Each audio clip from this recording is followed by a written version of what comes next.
अस्सलामुअलैकुम, सुबह खैर। कैसे हैं आप सब लोग? ठीक ठाक हैं और जनाब सिटी 10 का इंतज़ार कर रहे होंगे। अच्छा, आज के दिन सबसे पहले आपको मुबारकबाद कि आज का दिन जो है वो यकम ज़ुल्हज है और ये जो 10 दिन है ना, ये बड़े इम्पॉर्टेंट हैं। और कल जब ये चाँद नज़र आया तो सब ने जो है वो एक दूसरे को मुबारकबाद दी और साथ साथ ही ये दुआएं भी की कि अल्लाह ताला ये जो दिन है ये खैर बरकत से लाए। और ये जो 10 दिन होते हैं ना ये ज़ुल्हज के, ये बहुत ज़्यादा ख़ास होते हैं। ये बहुत ज़्यादा ख़ास इसलिए होते हैं कि वैसे तो अल्लाह ताला हमेशा ही हर किसी की मांगी हुई दुआओं को कबूल फरमाते हैं, लेकिन कोशिश करें कि इन 10 दिनों में अपने जो अमाल हैं, अपनी जो ज़िंदगी की रूटीन है, उनको ऐसा बना लें कि आप जो है आपकी ज़्यादातर दुआएं कबूल हो सकें। कहते हैं कि जो 10 दिन होते हैं इसमें आप ज़्यादा इबादत करें, ज़्यादा तस्बीहात पढ़ें, ज़्यादातर दुआएं मांगें और अल्लाह के हुजूर गिड़गिड़ा कर जो चीज़ आपको चाहिए आप जो है अल्लाह से मांगे, क्योंकि ये होता है वो महीना जिस महीने में होता है हज। और ये पूरे 10 दिन होते हैं और डेफ़िनेटली जिस तरीके से ये पूरे 10 दिन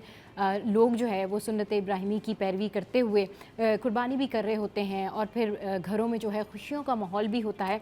तो इस हवाले से ये एक तरह का हमारा जो है वो खुशी के दिन भी होते हैं, इबादत के दिन भी होते हैं, हज का महीना भी है, दुआओं की कबूलियत का भी महीना है। तो इस पूरे 10 दिन आपने जो है तमाम लोगों के साथ अच्छे से रहना है, अच्छे अमाल करने हैं, नेकियां ज़्यादा करनी हैं, लोगों को माफ़ ज़्यादा करना है, गुस्सा नहीं करना है और इसके अलावा अल्लाह से तौबा और इस्तग़फ़ार भी करनी है। अच्छा जी, अब आगे बढ़ते हैं और आगे बढ़ते हुए जो है वो सबसे ज़्यादा जो आज मुझे जो ख़बर जिसको जो कहते हैं ना कि मुझे एकदम से आपको एक शौक़ लगता है कि अच्छा अभी ये भी हो गया। हालाँकि बात तो ये बड़ी नॉर्मल सी है, लेकिन क्योंकि महीना और मंथ और जो सिचुएशन है वो ऐसी है कि उसमें अब कराची वाले जो हैं वो बिरयानी कैसे बनाएंगे, क्योंकि चावल महंगे हो गए भाई। और आप देखें कि अब बकरीद में जो है वो खाने बनते हैं, खाबे बनते हैं, बिरयानियाँ बन रही होती हैं। तो कराची वालों, आपके लिए जो है ये एक ख़बर है, थोड़ी सी सैड ख़बर है कि भाई अब चावल हो गए महंगे और पता नहीं आपके कैसे जो ये बिरयानी बनाएंगे आप।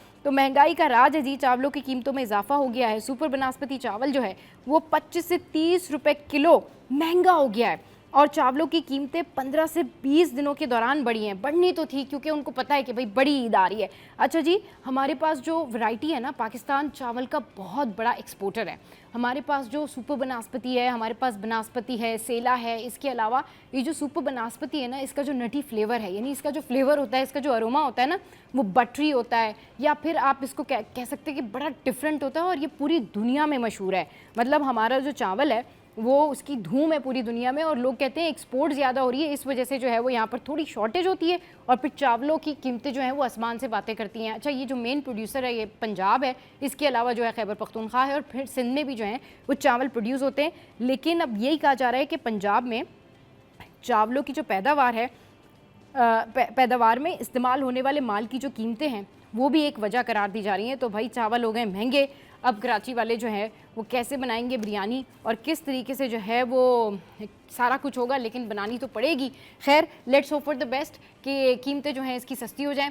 अच्छा, अब कुछ बात करते हैं कि भाई आपकी जो आई साइड है आप उसको मेंटेन करने के लिए क्या कुछ कर सकते हैं, यानी अपनी आई साइट को बेहतर बनाने के लिए एक ज़बरदस्त सा टोटका, टिप कह लें या फिर डेली रूटीन कह लें, जो मैं आपके साथ में शेयर करने जा रही हूँ। तो जिनकी आंखें भी वीक हैं, जिनको भी लगता है भाई हमारी आंखें जो हैं वो कमज़ोर हो गई हैं और हमें इनकी जो पार है वो बढ़ानी है, यानी कि वो वाली पार नहीं, माइनस वाली पार नहीं, यानी पॉजिटिव पार बढ़ानी है, अच्छा दिखे, तो उसके लिए उनको क्या करना पड़ेगा? सबसे पहले तो अपनी आंखें टेस्ट करवा लें। अगर तो आपको मेडिकल कोई प्रॉब्लम है तो डेफिनेटली डॉक्टर के पास जाएं। अगर ये कमज़ोरी की वजह से है या फिर किसी और चीज़ की वजह से, तो आप खाएं सीड्स, नट्स और फिर अपनी डाइट जो है वो आप अच्छी करें। और इसके अलावा जो है फिर आपने एक्सरसाइज करनी है, रेगुलर बैलेंस डाइट लेनी है, वॉक करनी है आपने। और इसके अलावा जो है वो अच्छा जो है वो आपने सोचना है, पॉजिटिव रहना है। ग़िज़ा में आप फ़िश खा सकते हैं। इसके अलावा जो है वो आप जो इस तरह की बैलेंस डाइट होती है ना, जिसके अंदर तमाम तर ग़िज़ाइयत होती है, जिसके अंदर तमाम तर न्यूट्रिशंस होते हैं, स्पेशली फ़िश हो गई, गाजरें हो गई, ये हम आपको दिखा भी रहे हैं साथ साथ कि भाई आप इस तरह की डाइट जो है वो कंटिन्यू कर सकते हैं। और फिर आपने क्या करना है अपनी आंखों को बेहतर करने के लिए 20-20-20 ये फार्मूला रखना है कि हर 20 मिनट बाद जब आप स्क्रीन देख रहे होते हैं, मोबाइल देख रहे होते हैं, तो आपने 20 मिनट का गैप लेना है और फिर उसके बाद 20 सेकंड के लिए अपनी आंखें झपकनी है। खानी है आपने बहुत सारी गाजरें। इसके अलावा आपने 7 से 9 घंटे की जो है वो स्लीप लेनी है, यानी कि आपने सोना है, बहुत ज़्यादा आपने पानी पीना है। तो यकीन करें आपका जो चश्मा है वो उतर जाएगा, अगर आपको कोई बहुत ज़्यादा मेडिकली प्रॉब्लम नहीं है। अच्छा जी, अब बढ़ते हैं एक और ख़बर की जानिब। शॉपिंग वगैरह तो सभी कर रहे हैं और सब लोग ये देख रहे हैं कि भाई ईद पे कौन से कपड़े ख़रीदे जा सकते हैं, क्या क्या कुछ लें, लेकिन कुछ हील्स जो है ना वो भी ट्रेंड कर रही हैं और वो ऐसी हील्स हैं कि जिन्हें देखकर मैं हैरान हो गई। ज़रा ये देखें स्क्रीन पे, क्या ज़बरदस्त ये हील्स हैं जी। और ये जो ब्राइड्स हैं ना वो भी बहुत ज़्यादा यूज़ करती हैं और ये कहा जा रहा है कि आप ऑर्डर पर भी बनवा सकते हैं। तो ये हील्स जो हैं, ये ज़बरदस्त हील्स आप देख सकते हैं कि क्या ज़बरदस्त ये हील्स हैं और ये ट्रेंड कर रही हैं और ये इतना ज़्यादा मतलब कहना चाहिए कि इतनी एक्सेसरीज़ इसके ऊपर लगी हुई है कि ये बाकी लोगों को बड़ी जो है ना बहुत ज़्यादा पसंद आ रही हैं ये। अच्छा, ये तो हमने आपको बताया कि भाई हील्स कौन सी जो है वो ट्रेंड कर रही हैं। अब बढ़ते हैं सिटी अपडेट्स की जानिब और सिटी अपडेट्स में जो सबसे पहले अगर कोई चीज़ जहन में आती है ना, मवेशी मंडी। क्या चल रहा है मवेशी मंडी में, क्या कुछ हो रहा है मवेशी मंडी में, ये हम आपके साथ में शेयर करते हैं भाई। क्योंकि अब आप देखें, ये वो दिन है जब हर कोई गाय बकरे बैल ला रहा है और घरों में रख रहे होते हैं और यकीन करें गलियों की गलियां फुल हुई हैं। मेरी जो गली है ना उसमें भी अभी जगह नहीं है कि वहाँ पे गाड़ी जाए, हालांकि अभी 3 लोगों की गाय आई है, लेकिन भाई वो समा जो है ना कुछ और है। तो जनाब बड़ी ईद की बड़ी तैयारियाँ जारी हैं। तो क्या हुआ है चांद रात पर जी कि नादन बाईपास मवेशी मंडी की रौनक के उरूज पर पहुंच गई। अच्छा जी, छुट्टी का रोज़ था और शहरियों ने किया मंडी का रुख। तो भाई ये हम आपको वो बता रहे हैं जो अभी सारा कुछ सिनेरियो चल रहा है। अच्छा, अभी क्या होता है कि व्यापारी और ख़रीदारों में जोड़ तोड़ का जो सिलसिला है ना वो जारी है। अच्छा, सफ़ायर, गोल्ड, जर्नल और पहाड़ी ब्लॉक्स में कुर्बानी के नायाब और नादिर जानवर मौजूद हैं। अच्छा, गाय बैल बछड़े बछियाँ ऊँट और बकरों की खरीदो फरोख्त में भी इजाफा हो गया है। फिर क्या है कि जो वीआईपी टेंट है, अगर आप लोग वीआईपी टेंट में नहीं गए तो भाई ज़रूर जाएं। वीआईपी टेंट में एक से बढ़कर एक जानवर मौजूद है, छोटी नस्ल की गिन्नी से लेकर भाई हर तरह की ब्राह्मण नस्ल के कद आवर जानवर भी जो हैं वो तवज्जो का मरकज़ बने हुए हैं। तो भाई क्या बात है, फिर हमने तो वीआईपी ब्लॉक जो है वो ज़रूर जाना है। अच्छा जी, अब वीआईपी ब्लॉक तो आप चले जाइएगा, लेकिन थोड़ी सी एक और अच्छी खबर भी मैं आपके साथ में शेयर कर लेती हूँ। इट्स अबाउट एजुकेशन और ये बड़ी अच्छी खबर है कि अब सिंध सरकार ने जो तालिबात हैं, तलबा और तालिबात हैं, उनके लिए भी कुछ सोचा, तलबा और तालिबात के लिए भी कुछ किया कि भाई इनकी भी कुछ फ्यूचर है, इनके लिए भी कोई सपोर्ट सिस्टम होना चाहिए। तो आपको बताते हैं कि सिंध सरकार का बड़ा फैसला, सरकारी स्कूल की तालिबात को सालाना 3500 रुपये वजीफ़ा देने का फैसला किया उन्होंने। अच्छा जी, तालीमी साल 2025 और 2024 के लिए तालिबात को वजीफ़ा दिया जाएगा। छठी, 9वीं और 10वीं जमात की तालिबात वजीफ़े के लिए अहल होंगी। वजीफ़े की जो रकम है वो अगस्त, सितंबर, अक्टूबर, नवंबर, दिसंबर 2024 के लिए दी जाएगी। अच्छा ओके, ये 2025 के लिए आई गेस दी जाएगी। अच्छा, महकमा स्कूल तालीम ने नोटिफिकेशन जारी कर दिया और नोटिफिकेशन सेक्शन ऑफिसर जीत श्री तारिक अहमद जुनेजो के दस्तखत जो हैं वो भी कर दिए गए। तो this is really very good, very good. अच्छा जी, अब आगे बढ़ते हैं और आगे बढ़ते हुए आपको बताते हैं कि मौसम का क्या हाल है। तो सबसे पहले तो आपको बताते हैं कि आज दिन भर जो मौसम है वो कैसा रहेगा। 11 बजे कैसा रहेगा, 12 बजे कैसा रहेगा, और जो है वो 38 सेंटीग्रेड जो है वो 11 बजे रहेगा, 40 सेंटीग्रेड जो है वो 12 बजे रहेगा, और 42 सेंटीग्रेड जो है वो 1 बजे रहेगा, और 43 सेंटीग्रेड जो है वो 2 बजे जो है ये मौसम रहेगा। और मौसम का ओवरऑल जो हाल हवाल है वो मैं आपको बताती हूँ कि महकमा मौसमियात ने क्या कहा है। महकमा मौसमियात ने कहा है कि जी मौसम कैसा रहना चाहिए, शिद्दत जो मौसम की गर्मी की है वो बरकरार है, मौसम शदीद गर्म खुश्क है। अच्छा जी, पारा 41 डिग्री तक जाने का इम्कान है, मौजूदा दर्ज हरारत जो है वो 34 डिग्री सेंटीग्रेड है, गर्मी की शिद्दत 40 डिग्री तक महसूस की जा रही है। जनूब मगरिब सिमत से 9 किलोमीटर फ़ी घंटा की रफ्तार से हवाएं चल रही हैं। हवा में नमी का तनासुब 55% से ज़ायद रिकॉर्ड किया गया है। शहर का फ़िज़ाई मयार मुज़र सेहत है। अच्छा, महकमा मौसमियात ऐसा कोड कर रहा है। अच्छा, उसके बाद क्या है, पाकिस्तान के आलूदा तरीन शहरों में कराची 4थे नंबर पर मौजूद है। चलें जी, मतलब यही रह गया था कि हम 4थे नंबर पर हैं भाई, और हमें अपने शहर के माहौल को, इर्द गिर्द हमारे एनवायरनमेंट को साफ़ सुथरा करने की बड़ी ज़्यादा ज़रूरत है। चलिए जी, सब्जियों की तरफ बढ़ते हैं और सब्जियों के जो रेट्स हैं वो आपके साथ में शेयर करते हैं कि आज सब्जियों के रेट्स जो हैं वैसे तो रोज़ाना स्टैटिक होते हैं, बट आज थोड़ा सा ना कंपैरिजन भी कर लेते हैं कि भाई मार्केट में आप लोग कैसे कैसे सब्ज़ी लेके आ रहे हैं। तो भाई ये सब्जियों की कीमतें हैं, टमाटर है 52 रुपये, फिर उसके बाद जो है वो आलू है 46, फिर उसके बाद जो है लहसुन है 230, फिर उसके बाद जो है अदरक है 575, गाजर है 81 जो आंखों के लिए बेहतर है, अभी आज ही बताया आपको, और भाई तुरई है 58, उसके बाद क्या है, लौकी है 58, दैन व्हाट वी हैव फूल गोभी 115। वैसे फूल गोभी चलें जी, मुझे नहीं पसंद, लेकिन बहुत सारे लोग खाते हैं। खीरा जो है 58, भिंडी जो है वो 82 है। उसके बाद जो है प्याज जो है वो 29 है। और ये हैं जी स्टैटिक रेट। मगर आप लोग पता है क्या कर रहे हैं, आप लोग कर रहे हैं कि जी कमिश्नर कराची की जानिब से जो मुकर्रर करदा कीमतें हैं उस पर तो अमल दरामद नहीं हो पा रहा। तो आप लोग क्या कर रहे हैं कि डबल कीमतों में मार्केट से जाके ये सब्जियां ख़रीद रहे हैं, ऑब्वियसली, क्योंकि वो मार्केट के रेट हैं, लेकिन हम जो आपको बताते हैं वो स्टैटिक रेट हैं। अब बढ़ते हैं हम जी दालों की जानिब। दाल माश जो है उसके क्या प्राइस हैं, उसके स्टैटिक रेट्स हैं 405। अच्छा जी, फिर उसके बाद जो है मूंग की दाल जो है उसके है 310। उसके बाद जो मसूर की दाल है उसके प्राइस हैं 250। अच्छा जी, दाल चना जो है उसके है 340। फिर जो काबली चना है उसके हैं 310 और उसके रिटेल प्राइस जो हैं वो 325 हैं। अच्छा, अब आपको बता देते हैं कि जो चिकन है ना, चिकन के हवाले से वैसे एक खबर मैं आपको देने वाली हूँ। तो जिन लोगों को चिकन बहुत ज़्यादा पसंद है उन लोगों के लिए ये बड़ी अच्छी खबर है, क्योंकि चिकन के जो प्राइस हैं वो डाउन हो गए हैं।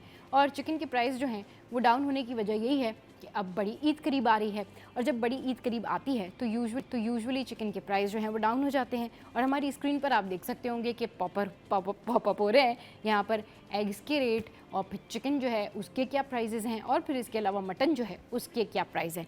तो जी, चिकन खाने वालों के लिए खुशखबरी ये है कि चिकन के प्राइस कम हो गए हैं, लेकिन चावल खाने वालों के लिए, बिरयानी के लिए खबर ये है कि बिरयानी जो है इस दफ़ा ईद पर बड़ी महंगी बनेगी। अच्छा जी, अब चलते सेल की जानिब। सेल जो है उसमें क्या कुछ है, सेल लगी हुई है जी खाड़ी पर, सेल लगी हुई है लाइमलाइट पर, और सेल लगी हुई है अच्छी बड़ी ब्रांड्स पर, जहाँ से आप जाके 40% ऑफ पे, 50% ऑफ पे जो है वो चीज़ें ख़रीद सकते हैं। तो खाड़ी जो है वो 70% है, गुल अहमद जो है वो 70% है, लाइमलाइट जो है वो 40% है, और जे डॉट जो है वो है जी 40%। अब बात करते हैं सोने की। सोना महंगा, सोना सस्ता कब होता है? सोना सस्ता होता ही नहीं है। सोने के प्राइसेस भी जान लेते हैं। तो सोना जो है आलमी मार्केट में सोना $14 महंगा होकर $3,309 फ़ी ऑन्स पर पहुंच गया। एक तोला सोना 1,400 रुपये महंगा हो गया। ठीक है, कीमत 3,49,300 रुपये हो गई। फिर 10 ग्राम सोना 1,100 रुपये महंगा हो गया, कीमत 2,99,468 पर आ गई। एक तोला चांदी 32 रुपये इजाफे से 3,480 पर पहुंच गया। अच्छा जी, तो ये तो है हमारी सारी सिटी अपडेट्स जो कि मैंने आपके साथ में शेयर की। अच्छा जनाब, अब आजकल क्या कुछ इन है? आजकल जो कुछ इन है उसमें है फैशन, कपड़े, ईद की तैयारियां, और साथ साथ बॉलीवुड की ट्रोलिंग, मीम्स, इंडिया की मीम्स। तो इस हवाले से करेंगे बात, लेकिन एक ब्रेक के बाद। हमारे साथ रहिए।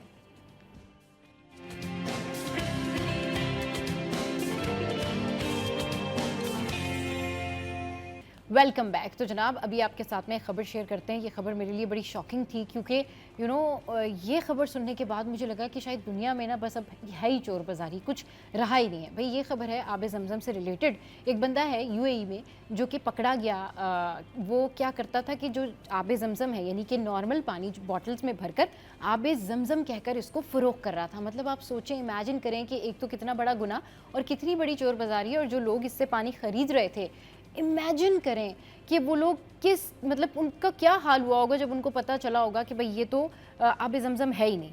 तो आबे ज़मज़म के नाम पर आम पानी फ़रोख्त करने वाला मुलजिम गिरफ्तार कर लिया गया। मुत्तहदा अरब इमारात की रियासत शारजा के एक घर में कायम फैक्ट्री पर छापा मारा गया। हुकाम के मुताबिक एक मुलजिम को गिरफ्तार किया गया है, और शारजा के हुकाम के मुताबिक मुलजिम आबे ज़मज़म के नाम पर आम पानी बोतलों में फ़रोख्त कर बेच रहा था। अच्छा, हुक्काम ने बताया है कि छापे के दौरान जमजम के लेबल लगी बोतलें, कार्टन और दीगर सामान बरामद हुआ है। हुक्काम का कहना है कि बल्दिया शारजा ने मजीद तहकीकात के लिए केस पुलिस के सुपुर्द कर दिया है।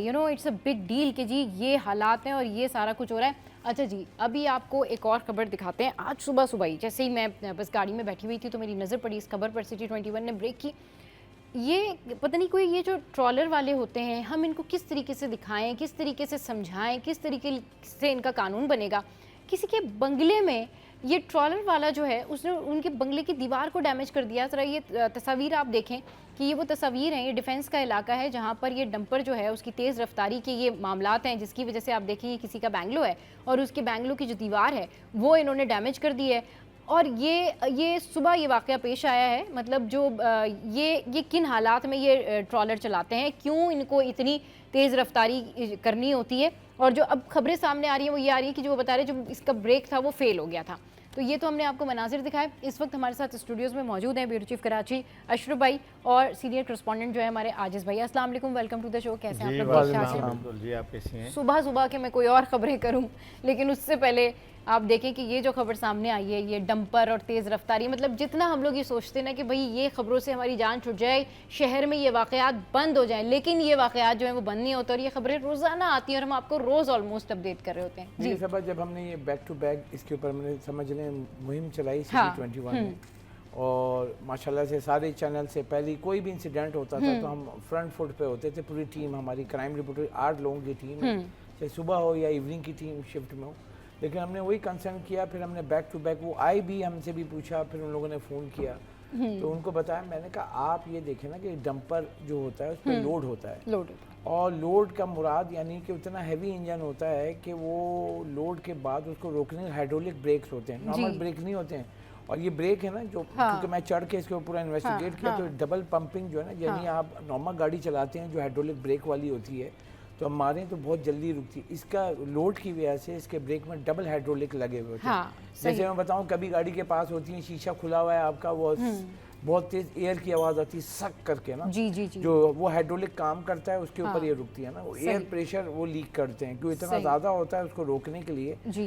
अब मसला ये है कि ये साहब जो बोला जा रहा है कि ये ब्रेक फेल हो गए, जी, तो भाई अभी कहाँ गए?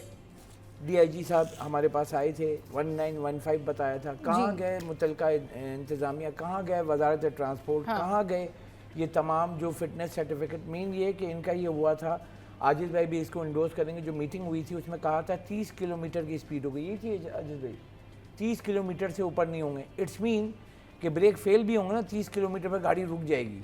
डंपर 30 किलोमीटर से ऊपर चल रहा था, इसने इतनी मतलब वो ज़्यादा स्पीड में था सुबह के टाइम कि वो बेकाबू होके वो फुटपाथ पे चढ़ा, फुटपाथ को हिट किया, फिर दीवार को मारा। आप सामने देखें डंपर इतना मजबूत होता है, नॉर्मल कार को भी अगर डैमेज करे उसको कुछ नहीं होता है, इतने मोटे मोटे लोहे के उसके आगे रैक लगे हुए होते हैं। इसे पूरी दीवार ये सब तोड़ी, तो इट्स मीन बहुत ही हाई स्पीड पे था। अब कंसर्न ये है कि मुतलका इदारे जो बोल रहे थे कि 30 किलोमीटर से ऊपर नहीं चलेंगे, आगे कैमरा लगेगा, पीछे कैमरा लगेगा, इधर कैमरे लगेंगे, मतलब कैमरे ही लगवाते रहे। हाँ। ये जो इनका है काम, अभी भी मैं आ रहा था सबा, मैं बताऊं कि मेरा है गुलशन से रोड, जी नेशनल स्टेडियम वाला रोड है। रोज अभी आज मैंने गाड़ी स्लो की, उसके पास मैं 5 मिनट डिले भी हो गया। मैंने उसको बोला, मैंने कहा आप गुच्छे में खड़े में 12 ट्रैफिक पुलिस वाले, मैंने आगे ट्रैफिक जैम है उसको तो ठीक कर लें। कह रहे चलो चलो अपना काम करो। मतलब ये हमारा तासुर है। ये इनको भी बताया था, जो सामने वो नहीं मान रहे थे, जो मैंने गुलशन को बताया यहाँ काम हो रहा है तो कह रहे हमें नहीं पता था। मतलब आपको नहीं पता है, आप कहाँ के DIG हो भाई, आप कहाँ के पुलिस एहलकार हो? आप इस शहर में रहते हो, लोग यहाँ तंग हो रहे हैं और आपको पता ही नहीं क्या हो रहा है। अभी आपको 30 किलोमीटर की आपने स्पीड लिमिट रखी, कैमरे लगाए, क्या हुआ? फॉलो अप तो बताए ना, वो पूछो जी हम कर रहे हैं। अब आप ये देखें कि ये जो हादसा हुआ है, ये तो चलो दीवार में मार दिया, खुदा ना खासा कोई फैमिली जा रही थी, बाइक पे जा रही होती, क्या होता? फिर एक खबर चला रहे होते कि वो मतलब जाँ बाग हो गए। अब मेन ये है कि ये जो मुतलका इदारे हैं इनके ऊपर अब सवालिया निशान है, फिटनेस सर्टिफिकेट, इन लोग को गिरफ्तार किया जाए, इनको जेल डाला जाए क्योंकि ये अपना काम नहीं कर रहे हैं। हाँ। आजिज़ साहब ये बताएंगे कि इतनी मीटिंग होती है, सिर्फ मैंने कहा हमेशा सिंध गवर्नमेंट का ये मसला है, मीटिंग करते हैं सब बड़ी अच्छा, मीटिंग में जो की पॉइंट्स होते हैं ना, मतलब मुझे भी जोश आ जाता है कि यार अब सही हो जाएगा, अब सही हो जाएगा, अब सही। पूछे आप आजिज़ साहब से, जब बात होती है यही होती है मीटिंग में, की पॉइंट्स जबरदस्त होते हैं। बस बात वही है ना कि ये लोग कैमरास ही लगवाते रहेंगे और कुछ कर नहीं सकते। जी आजिज़ भाई, एक अहम पहलू है जिसको नहीं देखा जा रहा। हाँ। इस पे बात तो जरूर होती है जी, कि ये कोई शायरा पे नहीं चल रही थी, कोई हाईवे पे गाड़ी नहीं चल रही थी, ये सर्विस रोड पे चल रही थी। बिल्कुल, यानी आप समझे कि रिहायशी बेंगलोर को जाके हिट किया, कोई मेन शायरा तो नहीं। एग्जैक्टली, बिल्कुल। हाँ। या तो ये नशे में होगा ड्राइवर, हाँ, या नींद में होगा, इनमें से तो एक बात तो जरूर। उसने कहा जी ब्रेक फेल हो गया था। ब्रेक फेल तो वो बोल रहा है। हाँ। नशे में ज्यादातर इस तरह के, अच्छा ये खुद ट्रैफिक वाले भी कह रहे हैं, सिर्फ गवर्नमेंट भी कह रही है, ऐसे बहुत सारे ड्राइवर्स को ऑब्जर्वेशन में रखा गया तो पता चला कि वो नशे में थे या नींद में थे। हाँ। इन दो बातों की वजह से ये हादसात होते हैं, ख़ास तौर पे ये डंपर और ट्रॉलर जो है भी ट्रैफिक है। अच्छा, ये बात। दूसरी बात ये है इसमें कि यहाँ पे एक अजीब सियासत होती है हमारे यहाँ। अगर आपको याद होगा कि कुछ अर्सा कबल पुलिस ने इनके खिलाफ सख्ती की थी, कुछ लोगों को पकड़ा गया था जी। तो जनाब वो रोड पे आ गए, मुजाहरे, एहतजाज, बिल्कुल रोड पर आ गए थे, एहतजाज कर रहे थे। प्रोटेस्ट जी हम नहीं छोड़ेंगे, नहीं जी छोड़ेंगे। सारे कंटेनर वाले, ट्रालर वाले प्रोटेस्ट करेंगे जी, रोड बंद करेंगे। यहाँ एक बड़ा एक अलमिया है, एक तो ट्रैफिक पुलिस इसका जिम्मेदार है। अच्छा, खराबियों को दुरुस्त करने की कोई अगर कोशिश भी करता है तो वो फिर एहतजाज शुरू हो जाते हैं, फिर सियासत शुरू हो जाती है उस पर, फिर उनको सभी सपोर्ट करने में लग जाते हैं। मतलब मेरा ये ख्याल है कि ये अहम पहलू है मंशियात वाला जो है, ये हेवी ट्रॉलर्स और हेवी ट्रकों के भी इवन जो ये अब आपको पता है परसों एक नाथा खान के ब्रिज पे नाथा खान बस जो है वो हाँ, कल्टी हो गई, बस कल्टी हो गई थी, बिल्कुल। बस भी तेज रफ्तारी की वजह से हुई थी। यानी इवन जो ये बस चलाने वाले, पब्लिक ट्रांसपोर्ट चलाने वाले ड्राइवर्स हैं, ये भी नशे में होते हैं। सही। आप ऑब्जर्व करें, बसों में हम लोग कभी कभार सफर करते हैं तो ऑब्जर्व होता है चलते हुए चर्च पी रहे होते हैं बसों में बिल्कुल कोई पूछने वाला नहीं होता। अच्छा, तो कम से कम मैं इस पहलू को उजागर करना चाह रहा हूँ कि ये जो मंशियात का पहलू बिल्कुल ठीक है। जिस तरह से आजिज भाई कह रहे हैं ना कि आजिज भाई कह रहे हैं ना कि बसों में भी ये मंशियात का इस्तेमाल होता है, फिर ये जो ट्रक ड्राइवर्स हैं बहाना ये तेज़ रफ्तारी का या ब्रेक फेल होने का बन जाता है, लेकिन एक्चुअल में ये जो है ये मंशियात के आदी होते हैं और ये नशे में होते हैं और उस वजह से बहुत सारे जो है ये हादसा होते हैं। और ये बहुत अच्छा पॉइंट रेज किया आजिज भाई ने कि ये जो रिहायशी फुटपाथ थी, यानी कि ये वहाँ उनका क्या काम था, ये तो हैवी ट्रॉलर है ना, तो ये वहाँ क्यों जा रहे थे। चलिए जी आगे बढ़ते हैं और आपके साथ में एक और जो है वो खबर शेयर करते हैं। और ये खबर है जी जनाब आपके साथ में जो मैंने शेयर करनी है, इट्स अबाउट स्पोर्ट्स। जनाब क्या खबर है? खबर कुछ इस तरह से है कि French open tennis tournament Carlos Alcaraz तीसरे राउंड में पहुंच गए। अच्छा जी, और उनके फैंस जो हैं बड़ा खुश हैं। अच्छा, फ्रेंच ओपन टेनिस टूर्नामेंट में स्पेन के कार्लोस अल्कराज ने हंगरी के फिबान मोरोसन को हरा दिया। अच्छा, फिर उसके बाद क्या हुआ जी, कार्लोस अल्कराज ने मुकाबला 2-3 के स्कोर से जीत कर तीसरे राउंड में जगह बना ली। स्पेन के टेनिस प्लेयर ने हंगरी के खिलाड़ी के सामने पहले 2 सेट 6-1 और 6-4 से हारने के बाद कमबैक किया था। कार्लोस अल्कराज ने आखिरी 3 सेट जो हैं 1-6, 2-6 और 2-6 से जीत कर टूर्नामेंट के अगले मरहले तक रसाई यकीनी बनाई है। तो जनाब ये खबर जो मैंने आपके साथ में शेयर की, अब एक और ख़बर जो हम डिस्कस करने जा रहे हैं, और ये खबर है कि भाई पुलिस एहलकार हैं एक, जिन्होंने क्या किया कि उन्होंने तशद्दुद किया और जमशेद क्वार्टर्स जो हैं उसके करीब ये स्कूल है जहाँ पर ये वाक़या पेश आया और ये खातून टीचर से बदतमीज़ी का मामला है। मैं चाहूँगी कि इसकी इनसाइड स्टोरी जो है वो आजिज़ भाई आप हमारे साथ में शेयर करें, फिर अशरफ भाई से इस हवाले से बात होगी कि ये अब टीचर्स के साथ भी ये होगा, मतलब असर रसूख दिखाया जाएगा। बड़ा अफसोसनाक है, रियली बहुत अफसोसनाक है। पहले बात तो इसको इन्वेस्टिगेट करने की ज़रूरत है, वो बंदा बदमाशी जो कर रहा था वो पुलिस वाला है या नहीं है, क्योंकि अब तक ये कंफर्म नहीं है कि वो पुलिस, उसको एक पेंट पहनी हुई थी पुलिस वालों की, लेकिन वो बंदा पुलिस के किस, अगर है तो किस थाने पे है, कहाँ पर उसकी पोस्टिंग है, आया उससे अपने डिपार्टमेंट ने पूछा या नहीं पूछा। एक इंतहाई शरीफ खातून, बाहिजाब खातून, जिसने एक बच्ची को एक सज़ा ये दी कि वो लेट पहुंचने पर उसको क्लास में कुछ टाइम के लिए, कुछ मिनटों के लिए खड़ा कर दिया। उस बच्ची ने जाके घर जाके शिकायत की।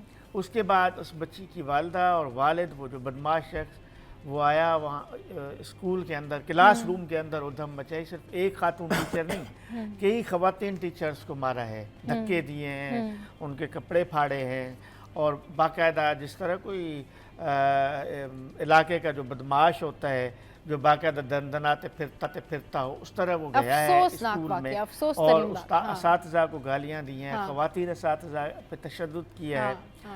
देखिए बात ये है, मैं भी अगर दफ्तर में एक मुलाजिम हूँ, दफ्तर लेट आता हूँ, मेरे लिए थोड़ी बहुत सज़ा ज़रूर होती है। सही, ठीक है, या मुझसे अगर मेरे विरोध की है तो पूछते ज़रूर होंगे कि भाई आप 10 बजे से 10:30 बजे क्यों पहुँचे, यानी हम लोगों से भी कहीं पूछने वाला निज़ाम तो मौजूद है।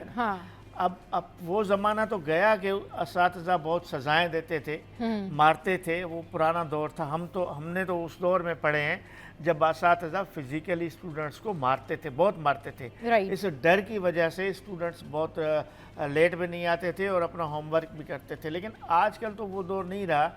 एक छोटी सी बच्ची है, उसको अगर टीचर ने कहा कि खड़ी हो जाओ, ये अगर सज़ा है, उसको सिर्फ ये एहसास दिलाने के लिए कि आइंदा वो लेट ना आए, तो ये इतनी बड़ी सज़ा थी कि पूरा एक बदमाशी के, मैं कह रहा हूँ कि इस शख्स को पता नहीं गिरफ्तार हुआ या नहीं हुआ, इसको फौरी गिरफ्तार करना चाहिए, चाहे पुलिस में है या कितना भी कोई फने खान है, उसको सख्त से सख्त सज़ा दी जाए, उसको सबक सिखाया जाए कि ये कम अज़ कम जो बच्चों का जो तालीमी इदारा है, जो गर्ल्स हैं, जो ख़वातीन टीचर्स हैं, उनके साथ कोई एहतराम का ताल्लुक़ होता है। आपको कोई कंप्लेन है ना, आप जाके गवर्नमेंट का एक, अगर प्राइवेट स्कूल के ख़िलाफ़ कंप्लेन है तो प्राइवेट स्कूल इंस्टीट्यूशंस डिपार्टमेंट मौजूद है सिंध गवर्नमेंट के, महकमा तालिक रफ़िया मला उसकी हेड हैं। कोई कंप्लेन करना है किसी, हम भी करते हैं और लोग भी करते हैं कंप्लेन, स्कूल के ख़िलाफ़ जाके कंप्लेन करें। लेकिन ये क्या भाई, मतलब इसका मतलब है कि अब आप खुद जज बनोगे, खुद सज़ा दोगे, खुद लोगों को मारोगे। मैं तो इस वाक़े को कंडेम करता हूँ और इन लोगों को सख्त सज़ा देनी चाहिए, सख्त सज़ा देनी चाहिए। अशरफ भाई, ये इंतहाई अफसोसनाक वाक़या है कि एक टीचर के साथ जो है वो इस तरह का रवैया किया गया, और एक बच्ची थी जो कि लेट आती थी और टीचर ने उसको, उसके बाद आप देखें कि उस टीचर के साथ उस बंदे ने किया क्या। अब ये भी नहीं समझ में आ रहा ना कि वो जो बंदा है वो एक्चुअल में वाकई पुलिस एहलकार है या नहीं है, या कोई भेस उसने बदला हुआ है, या क्या मामला है। देखिए सब ये है कि इलाका थाना जमशेद ज़िला शर्की का वाक़या, और अलबदर स्कूल है, ये बेसिकली मदरसा थाना। अच्छा हर सेकेंडरी स्कूल रखा होता तो मदरसे का लेवल देके वहाँ पे अगर आप फुटेज में देखें तो तमाम उस्तानी जो हैं वो कुरान जो पढ़ाती हैं सारी अबाया में। अच्छा अब क्या होता है कि जैसे मदरसे हमारे बच्चे जाते हैं और वो वहाँ पे, क्योंकि बच्चा जब नहीं पढ़ता है ना तो स्कूल में और नॉर्मल मदरसे में बहुत फ़र्क है जी। अब वहाँ पे उन्होंने नॉर्मल सज़ा दी कि लेट आए हुए खड़े रहो या वो रहो, तो वालिदैन को बच्चे ने कुछ बताया तो उनको चाहिए था कि बैठ के बात करें जो भी है। वो अपने साथ एक और बंदे को लिया जो कि अपने मुँह से बोला था पुलिस। तो अभी मैं वही देख रहा था, पुलिस का ये आया है कि हम जाँच कर रहे हैं और कि अगर वो मुतलका उसका रिकॉर्ड आता है तो उसके खिलाफ तादीबी कार्रवाई होगी और सख्त कार्रवाई अमल में लाई जाएगी। महकमा जाती कार्रवाई अमल में लाई जा रही है कि उसको चेक किया जा रहा है कि अगर वो पुलिस एहलकार है और उसने ये हरकत की है। अब ये है कि अगर वो पुलिस वर्दी या कोई भी हो, अब अगर आप जा रहे हैं तो ख़वातीन है, पुलिस के पास भी ये राइट नहीं है कि जाके ख़वातीन को टच भी करें, उनके पास ख़वातीन पुलिस होनी चाहिए। अब ये गए तो इनको किसी सूरत छोड़ना नहीं चाहिए। मतलब आप एक, और वो बताएं कि अभी कुछ कहीं पे मैंने देखा था, अभी मैं वही सर्च कर रहा था, वो बच्ची को जो मारा है सबके सामने, तो देखें आपका जो वो दिमाग है ना वो सबको देख रहा होता है कि किसने क्या सोच रहे हैं, क्या कर रहे हैं। आपने उस्तानी को मारा, फिर आपने वहाँ पे, क्योंकि उस्तानी को बाकी उस्तानी आई उनको रोकने के लिए ये सब, तो उन्होंने उनको भी मारा। क्योंकि अगर आप फुटेज देखें सारी अबाया में और कुरान सिखाती हैं, आप वो नॉर्मल होके बात सही बात आप कौन हो, अगर आप पुलिस में भी हो तो कौन बदमाश हो। मेन देखें हमारे यहाँ ये सबसे बड़ा कंसर्न के कराची में अगर आप जाके देखें ना 108 थाने, हमारी जब भी डिस्कस होती है ना तो उसमें ये है कि बाहर से लोग ला के रख देते हैं, राइट, ठीक है। अगर आप कराची के लोग रखेंगे, जैसे मैं रहता हूँ गुलशन में, तो गुलशन में अगर मैं हूँ तो आजिज साहब जो है गुलशन में, उनको अगर तैनात करेंगे तो इनको पूरा गुलशन का इलाका पता होगा, वो लोगों को भी जानता होगा। वो बाहर से आता है, उसका वो दिमाग, उसका ना दिमाग मिलती है ना बातें मिलती हैं, वो आके जो है फिर वो अपने स्टाइल दिखाते हैं कि बदमाश हैं वो, SHO लग गए। अभी रिसेंटली हमने किया था कि वो पुलिस वालों ने जो एक बकरा चोरी किया मेरी घर के पास, मेरा ही वो था, क्योंकि मैंने ही वो, तो गार्ड ने मुझे बोला था तो हमने वो किया, तो हमने उसकी रिकवर की, पैसे लिए वो लिए। आप यकीन करें वो SHO, मतलब क्या बोलूँ मैं, वो तो अब क्या बोलेगा, हाँ मैंने लिया है या मैंने किया। उसने बोला मुझे तो पता ही नहीं है। भाई आपके नीचे लोग कर रहे हैं ना तो आप भी उसमें इन्वॉल्व हो। अब इंक्वायरी हो रही है तो अब हालत ख़राब है कि वो फ़ोन करा रहे हैं, वो करा रहे हैं। मैंने कहा भाई अब इंक्वायरी हो रही है, इंक्वायरी को भुगतो, फुटेज दे दी, सब दे दी। अब इनके साथ यही होना चाहिए अगर कोई वर्दी में कर रहा है ना। इवन कि मैं बताऊँ कि एक तो ये हम तो ये बता रहे हैं मदरसे के, मतलब आप वो उस्ताद वालिदैन की जगह होते हैं। आप तो चलो उससे आप लड़ाई कर लो, ज़बानी लड़ाई कर, हाथ पाँव चला रहे हो आप, किसने इजाज़त दी है भाई? अब वर्दी अगर है और अगर ये है वर्दी में तो ये वापस जो है मुअत्तल या इसको सस्पेंड नहीं होना चाहिए, बेसिकली इसको हटा देने के लिए। बिल्कुल पुलिस वाला है ही नहीं जो अब तक जितने शवाहिद आए हैं, फिर तो पकड़ना भी चाहिए ना कि पुलिस वाला नहीं है। अच्छा, वो कोई बदमाश टाइप बंदा है। अच्छा, और उसको पकड़ना चाहिए बिल्कुल सही। लेकिन अब इसमें एक पेचीदगी फिर ये होती है कि पुलिस तब पकड़ेगी जब बाकायदा कोई कंप्लेन करे। अब वो खातून टीचर जो है जिसकी तौहीन हुई है, आया वो खातून टीचर कंप्लेन करती है या नहीं करती है, या वो स्कूल इंतज़ामिया जो मदरसा है या स्कूल है जो भी उसकी इंतज़ामिया अगर उस शख्स के खिलाफ कोई कंप्लेन करती है रिटर्न में कोई दरखास्त देती है तो उसके बाद ही पुलिस कार्रवाई कर सकती है ना। अगर कोई कंप्लेन नहीं करता, कोई कहता ही नहीं है कि मेरे साथ ये ज्यादा, तो फिर तो उसको पुलिस कुछ भी नहीं कर सकती। वही कहने के कुछ भी नहीं कर खौफ सकती, होता है ना। हाँ, बिल्कुल। अब एग्जाम्पल मैंने जाके शिकायत की जी, अब बाद में क्या होगा कि भाई पुलिस वाले मेरे पीछे लग जाएंगे। ये भी बहुत बड़ा कंसर्न है। और हमारे यहाँ पीछे इसलिए अगर पुलिस आ जाए तो मैं तो अपनी इस छोटी ये जो 20 साल की जो मीडिया इंडस्ट्री है इसमें जो 20 साल में मैंने 2 वारदात जो देखी, मैं सीरियस बहुत अफसोस हुआ और ज़िंदगी भर अफसोस रहेगा पुलिस वालों का। यानी कि एक मैंने ये बकरे का, एक गरीब आदमी का बकरा आप चोरी कर रहे हो यार, सही कुर्बानी के लिए वो 2 साल मतलब पता नहीं हाँ कितनी मेहनत की होगी उसने, किस तरह से उसको पाला होगा, उसकी खिदमत की होगी। फिर एक और हमने दिया था, एक गाड़ी का मामला हुआ तो पुलिस वाले निकले वर्दी में गाड़ी चोरी करते हुए। मतलब ये तो पुरानी बात है, ये पुराना फर्स्ट टीवी जहाँ हम होते थे तो वहाँ पे। अच्छा, तो उस वक्त जो है कि अब जब से अब मेरा आप खुद सोचें कि मेरा क्या इमेज होगा अगर मैं वर्दी में उसको देखूंगा, मैं कोई भी होगा तो बैक टू बैक जो मैं जिंदगी भर मतलब मैं तो इज्जत नहीं करूंगा ना। मैं जाहिर है आपका वही बात थी ना अशरफ भाई, इससे पहले भी हमने कितने पुलिस वाले जो हैं यहाँ पर बुलाए भी, और अगर आप ये पुलिस वाले अच्छा काम करते हैं तो हम बुलाते हैं उनको अपने मॉर्निंग शो पे, हम उनको इंडोर्स करते हैं कि आपने बहुत अच्छा काम किया।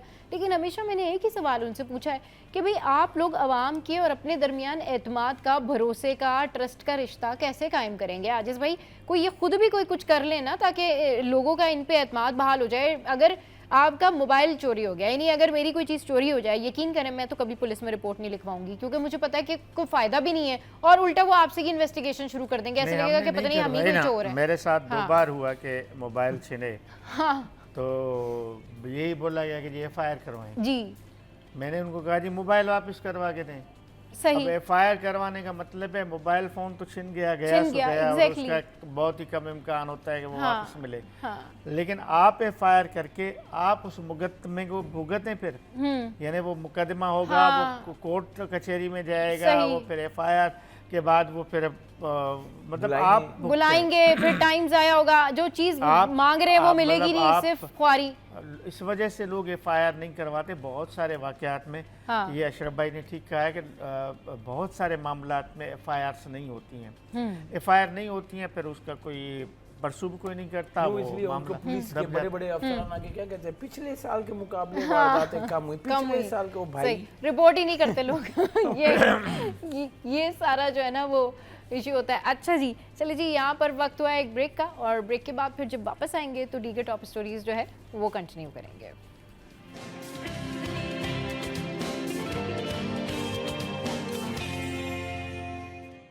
Welcome back. तो भाई एक और अहम टॉपिक, और सिटी 21 जो है वो हर अहम इशू, हर अहम खबर, टॉप स्टोरीज आपके साथ में शेयर करता है। आपने देखा होगा कि हमने एक खबर चलाई थी कि जिसमें एक भिखारी, जो आधी भिखारी है, वो लंगड़ा बना हुआ है उसके अंदर, और किस तरीके से वो भीख मांगने की एक्टिंग कर रहा है। ये तो एक फ़र्द है, लेकिन इस तरह की कितनी ये जो भिखारी माफिया है ये हमारे कराची शहर में आपको नज़र आ जाएगी। आप कहीं खाना खाने जाएँ, आप किसी जगह पर भी जाएँ, ये लोग हर जगह पर मौजूद होते हैं। और हम लोग बड़ा रहमदिली का मुजाहरा करते हुए, ये समझते हुए कि नहीं भाई पता नहीं ये सही है या नहीं है, लेकिन फिर भी हम इनको पैसे देते थे कि चलिए अल्लाह कबूल करने वाला है। लेकिन ये जो भिखारी माफिया है अब ये बहुत ज़्यादा आगे बढ़ चुके हैं। ये हमारी स्क्रीन पर ज़रा ये आप देखें कि ये गार्डन पुलिस का आदि भिखारियों के ख़िलाफ़ उन्होंने जो है वो क्रैकडाउन किया है, और किस तरीके से ये मज़े से ये साहब जो हैं पुलिस साइड पे खड़ी हुई है और ये अपनी पट्टी खोल रहे हैं, और अब ये पट्टी खोल के सीधा बिल्कुल खड़े होके स्ट्रेट चल के भी इनको दिखा देंगे। तो ये तो है जी वो लोग जो कि आपको सड़कों पे नज़र आते हैं और भीख मांगते हुए नज़र आते हैं, लेकिन एक्चुअल इनकी जो रियलिटी है वो ये है। तो फिर लंगड़ाकर चलने की अदाकारी करने वाला ये भिखारी जो है फाइनली गिरफ्तार हो गया। मुलजिम को थाना गार्डन की हदूद से गिरफ्तार किया गया। फिर गिरफ्तार भिखारी बिल्कुल तंदुरुस्त निकला। ये देखें ज़रा सा अशरफ भाई, आप भी इसके ऊपर कॉमेंट कर सकते हैं कि ज़रा देखें ये हालात, देखें कि ये अच्छा पट्टियाँ कितनी सारी बांधी हुई हैं इसने, पूरा पैर उसका जादू हुआ है ना। थाने में गया तो जादू हो गया, लंगड़ा चलने लगा।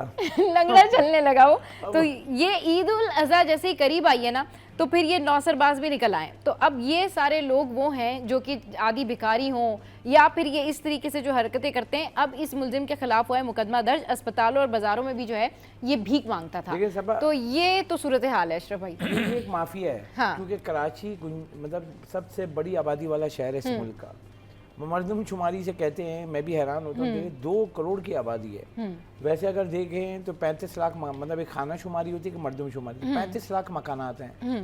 35 लाख मकानात के अलावा 50% आपकी कच्ची आबादी है। आपने देखा होगा जो कच्ची आबादी जो रजिस्टर्ड उनका होता ही नहीं है, वोट के नाम से होता है, उसका पता नहीं होता है, तो वो रजिस्टर्ड नहीं होता। तो नियर अबाउट आपके शहर में 70 लाख मकानात हैं। सही, 70 लाख मकानात का देखें तो 3 करोड़ से ऊपर की आबादी बनती है। मैं बता रहा हूँ कि अगर आप बैठ के उनको प्रूफ के साथ दे सकता हूँ, राइट, तो 3 करोड़ की आबादी वाले शहर में तो पूरे मुल्क से जो है ना, एक से एक माफिया आता है।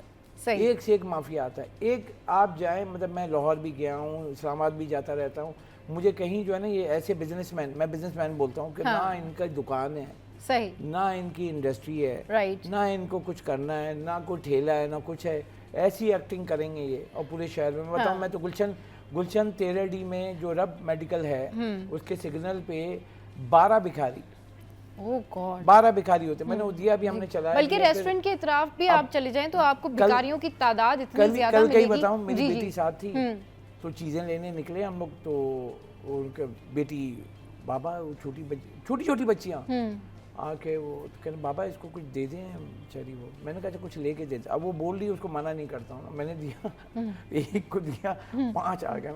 अब मैंने कहा भाई कितने हो तुम लोग?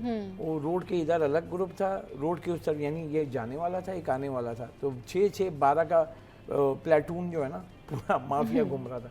तो ये शहर में अगर हम देखें, सिर्फ ये गदागिरी नहीं है, इसके अलावा आप देखें, आपने देखा हो फुटपाथों पे, पुलों के नीचे ये जो नशेई हैं, ये इस शहर को खोखला कर रहे हैं। मतलब इनको नशे के लिए सब चीज़ें मिल जाती हैं, कहाँ से मिलती हैं वो खोद के।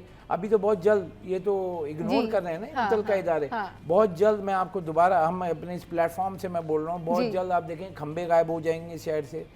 ठीक है, उनको तो चाहिए नशा करना। चले ठीक है, बस इसके ऊपर यहाँ पर जो है ना एक इंस्टेंट ब्रेक लेते हैं, वापस आएंगे, फिर हम एक और टॉप स्टोरी आपके साथ में शेयर करेंगे। आपने कहीं नहीं जाना, हमारे साथ रहना है।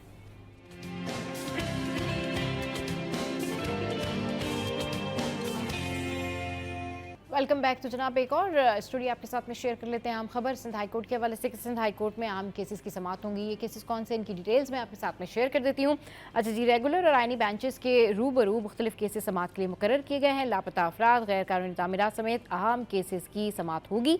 कराची के मुख्तलिफ इलाकों में लापता होने वाले शहरियों की बाजियाबी से मुतालिक भी दरखास्तों पर समाअत होगी, जबकि तफ्तीशी हुकाम पेशरफ रिपोर्ट अदालत में जमा कराएंगे। अच्छा, गैर कानूनी और तामीरात और चाइना कटिंग के खिलाफ भी दरखास्त पर समाअत होगी, और जो दरखास्त की समाअत जस्टिस मोहम्मद इकबाल क्लोडो साहब की सरबराही में 2 रुकनी बेंच करेगा। तो ये सिंध हाई कोर्ट के हवाले से मैंने खबर आपके साथ में शेयर की। वापस आते हैं अपनी स्टोरी की जानिब, जिसमें हम भिखारी माफिया का जिक्र कर रहे थे कि ये इतने ज़्यादा एक्टिवेट हैं और इतने ज़्यादा ये आपको सड़कों पे नज़र आते हैं कि ये समझ में नहीं आता कि इनके ऊपर ट्रैक डाउन कैसे किया जाए। अच्छा, मैं आपसे एक वाक़या शेयर करता हूँ। जी बिल्कुल। 5-6 साल पुरानी बात है। तो हम ईद के दिन थे, हम कोई स्टोरी कर रहे थे ना भिखारियों पर। जी जी।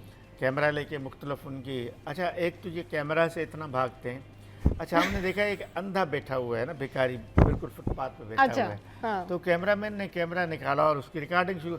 अच्छा, जैसे उसने कैमरा देखा ना, वो अंधा भागने शुरू हो गया। कैमरा देखते आंखें आ गई भाई। इसका मतलब जैसे अभी आपने ये दिखाया लंगड़ा था, वो लंगड़ा था नहीं। ये जो अंधे होते हैं, अंधे होते नहीं हैं। ये आपको मुख्तलिफ माजूरों की शक्ल में जो मिलते हैं, ये बुनियादी तौर पे माजूर नहीं होते हैं, लेकिन ये एक्टिंग करते होते हैं माजूरी का। अभी जो थोड़ी देर पहले हमने आपको फुटेज दिखाई अशरफ भाई, उसमें उस बंदे ने कितनी पट्टियां चढ़ाई हुई थी टांगों के ऊपर। ये सोचे कि वो बंदे का हाल क्या हो, तो वो वाकई उस पट्टियों की वजह से, बोझ की वजह से वो लंगड़ा हो जाता है। बच्चों को, छोटे मासूम बच्चों को इस्तेमाल करते हैं जी। बच्चों को आगे रख के उनको आपने देखा कि पट्टियां बांधी हुई होती हैं। बिल्कुल, वैसे लग रहा है कि वो बच्चा जख्मी है, बच्चा है या बच्ची है, जो भी है, लेकिन वो सारा एक्टिंग होता है, उसमें होता कुछ भी नहीं है। एक बहुत बड़ा माफिया है ये। इस माफिया को अशरफ भाई ने बिल्कुल सही नाम दिया, बिजनेस माफिया। आपने, ये वाकई बिजनेस है इनका भाई। इनके देखें ना, इनको पता है कि कुछ करना नहीं है पैसे में। आप यकीन करें, क्योंकि कुछ ऐसे देखें, ये लोग जो जुल्म करते हैं, किसके बच्चा अगवा भी करते हैं, अगवा करते हैं बच्चों को। उसके जो है ना हाथ को, जो हाथ में बचपन से ही उसको इतना बांध के रखते हैं कि हाथ सूख जाता है, खून नहीं मिलता है, तो उसकी ग्रोथ नहीं होती है। मतलब इतनी बड़ी तादाद में ऐसी बीमारियां नहीं हो सकती हैं। अगर आप देखें कि टांग सूखी हुई है बिल्कुल, और हाथ सूखा हुआ है, बच्चे को मतलब कुछ किया हुआ, ये बच्चों को जला भी देते हैं। मतलब ये जुल्म भी करते हैं, क्योंकि अगवा करने के बाद ये बहुत बड़ी बड़ी रिपोर्टें आई हैं, और इनके ऊपर पकड़ के इनके आप मतलब अगर इनके ऊपर काम करें तो आप मतलब कि नींदें नहीं आएंगी। ये बताऊं, छोटे छोटे बच्चों को अगवा करते, छोटे बच्चा किसका है क्या पता, अब ये ला के उसके बाद जो उसकी ऐसी हालत करके, मतलब मैं बताऊं कि मैं जाते हुए रोज़ का जो मामला है कि अगर आप देखें कि वो बच्चे को लेके, बच्चा देखिए बच्चा जो छोटा होता है ना खेल रहा होता है, वो कभी भी अगर आप देखेंगे गोद में लेके एक माँ जो है बैठी हुई है और वो बिल्कुल ऐसे पड़ा हुआ है, तो जब देखेंगे सुबह और शाम मतलब उनको फीड कर रहे हैं, यानी कि कुछ नशे की चीज़ दे रहे हैं कि वो 6-6 घंटे 10-10 घंटे नींद बेहोशी में रहता है, क्योंकि उठा हुआ होगा भूख। अशरफ भाई, इसमें एक और अहम पहलू भी है। रोशनी हेल्पलाइन है जो इस पे काम करती है। अच्छा जी, जो मिसिंग चाइल्ड हैं, जो गायबशुदा बच्चे हैं, जी इनको गदागदी के लिए इस्तेमाल किया जाता है, मंशियात की स्मगलिंग और मंशियात की सप्लाई में भी इस्तेमाल, इवन इन बच्चों को दहशतगर्दी के लिए भी इस्तेमाल किया जाता है। ऐसे केसेस सामने आए हैं।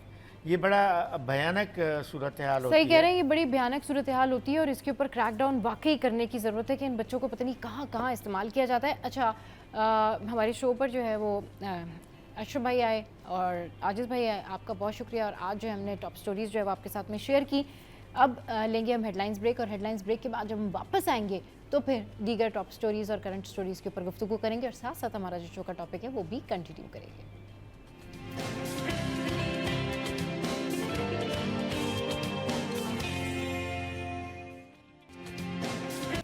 Welcome back. तो जनाब अब कुछ बात करते हैं हम कि समर वेकेशंस हो गई हैं और बहुत सारे बच्चे जो हैं वो घरों में बहुत सारी शैतानियाँ करते हैं और फिर पेरेंट्स को उनका स्केड्यूल समझ में नहीं आता कि ये जो समर वेकेशंस हैं, इन वेकेशंस के अंदर उनको क्या ऐसा शेड्यूल बना के दिया जाए कि वो अपनी रूटीन से भी आउट नहीं हो, एंजॉय भी कर लें और पूरा दिन उनका मेंटेन भी रहे। और फिर अब तो खैर जो बकरीद के दिन है, इन दिनों में बच्चों को कुछ कंट्रोल करना और मुश्किल हो जाता है, क्योंकि गाय बकरे बैल जो है बस यही तवज्जो का मरकज़ होते हैं। और मेरे ख्याल में बच्चों की भी ज़्यादातर एक्टिविटी यही है और हमारी आपकी भी एक्टिविटी यही है कि अगर हम इनको खुद ना भी संभाल रहे हो, लेकिन कहीं ना कहीं से चाहे इंस्टा पे देख रहे हो, लिंक्डइन पे देख रहे हो, देख ज़रूर रहे होते हैं कि भाई कौन सी गाय आई हुई है, कौन सा जानवर जो है मार्केट में इन है। अच्छा जी, इसके ऊपर बात करने के लिए हमें ज्वाइन किया है कि आफजिया नौरीन ने।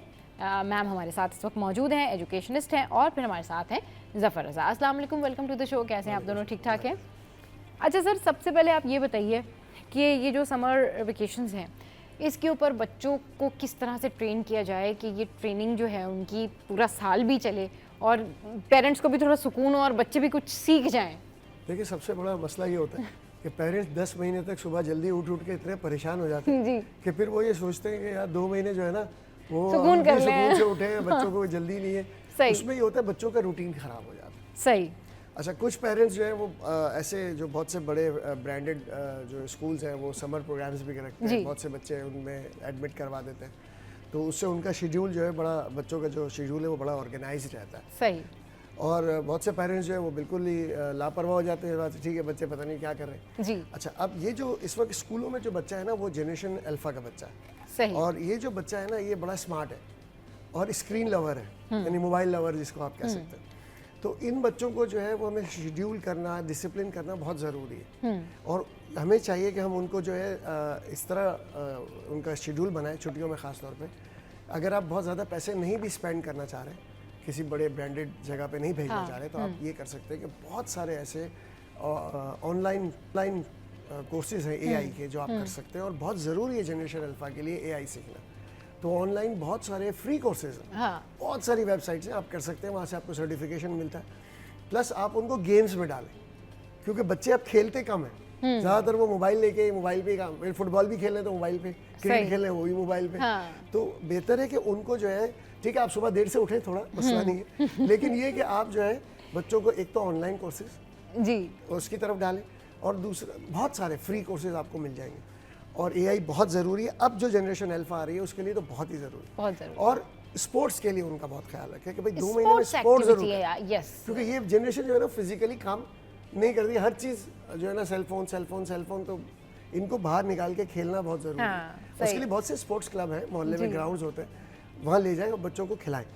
देखिए, बच्चे वो नहीं करते जो हम कहते हैं, बच्चे वो करते हैं जो हम करते हैं। एग्जैक्टली, वो आपको फॉलो करते हैं। अगर हम चीज़ों को खुद चीज़ों को मेंटेन, अगर मैं सारा दिन मोबाइल में रहूँगा तो मेरा बच्चा भी मोबाइल में रहेगा। अब मैं अगर किताबें पढ़ूंगा, खेलूंगा थोड़ी देर, अपनी एक्टिविटीज़ को डिसिप्लिन करूंगा तो मेरा बच्चा भी खुद ब खुद डिसिप्लिन हो जाएगा। सही। तो मेरे ख्याल है बड़ों को भी जो है ना इस पर पहले काम करने की ज़रूरत है कि हम वाकई अपने बच्चों को डिसिप्लिन करना चाहते हैं तो पहले खुद को डिसिप्लिन करना पड़ेगा। और उस जनरेशन की, देखिए हम लोग ज़्यादातर जो पेरेंट्स हैं वो जनरेशन एक्स वाले हैं या जनरेशन वाई वाले। अब जो बच्चा है हमारे पास वो जनरेशन अल्फा का है, तो उसकी जो रिक्वायरमेंट्स हैं हमसे बिल्कुल डिफरेंट है। हमारा बचपन कुछ और था, उनका बचपन कुछ और है। उनको बड़ा अपग्रेड रहना पड़ेगा इलेक्ट्रॉनिक मीडिया के हवाले से, सही, बहुत ज़्यादा। तो उनको जो है इस वक्त हमें ज़रूरत है कि हम उनको एआई में बहुत प्रोजेक्ट करें और साथ साथ स्पोर्ट्स में प्रोजेक्ट करें, ताकि वो जो है बच्चे जो है वो इन छुट्टियों का फ़ायदा उठाएं। वैसे तो खैर बकरा ईद है तो ज़ाहिर है सारे बच्चे इस वक्त जो है वो बिजी हैं जानवरों में कि भाई ज़ाहिर बच्चे हमारे बड़े प्यार करते हैं। अच्छा, ये एक्टिविटी कैसी है सर, ये जो जानवरों का ख्याल रखना, और अब क्योंकि समर वेकेशंस भी हैं और ये बकरा ईद के दिन भी हैं, तो ये बच्चों के लिए कैसी एक्टिविटी है, वो क्या सीखते हैं इससे? तकरीबन 6 साल से ये 6ठा साल है कि बकरा ईद जो है वो छुट्टियों में आ रही है और नेक्स्ट ईयर से ये छुट्टियों से बाहर चली जाएगी, मतलब मई में आ जाएगी।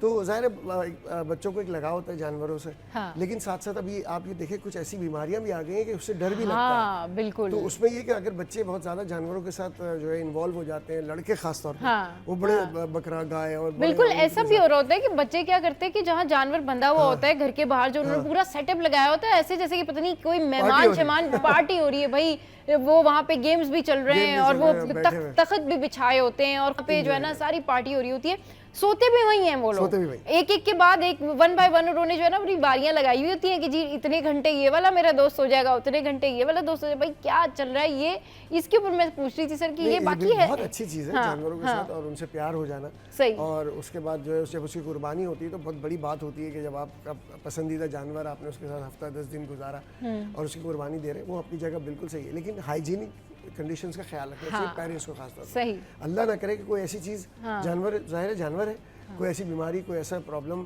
जो है वो लग जाए, तो बेहतर है कि अगर जानवरों के पास जाते हैं एक तो हाथ धोने का बहुत ज़्यादा और मास्क का इस्तेमाल ज़रूर, ये बच्चों के लिए बहुत ज़रूरी है। खेले कूदे ज़ाहिर है उनका भी शौक है, साल में एक दफ़ा तो बड़ी ईद आती है तो अच्छा है वो ज़रा उसमें निकल जाएगा, लेकिन 10 तारीख तक तो सब खत्म हो जाएगा, ईद भी खत्म, उसके बाद फिर आप सोचें उसके बाद फिर क्या, तो उसमें फिर जो है ना ये एआई कोर्सेज के लिए जो है अच्छा।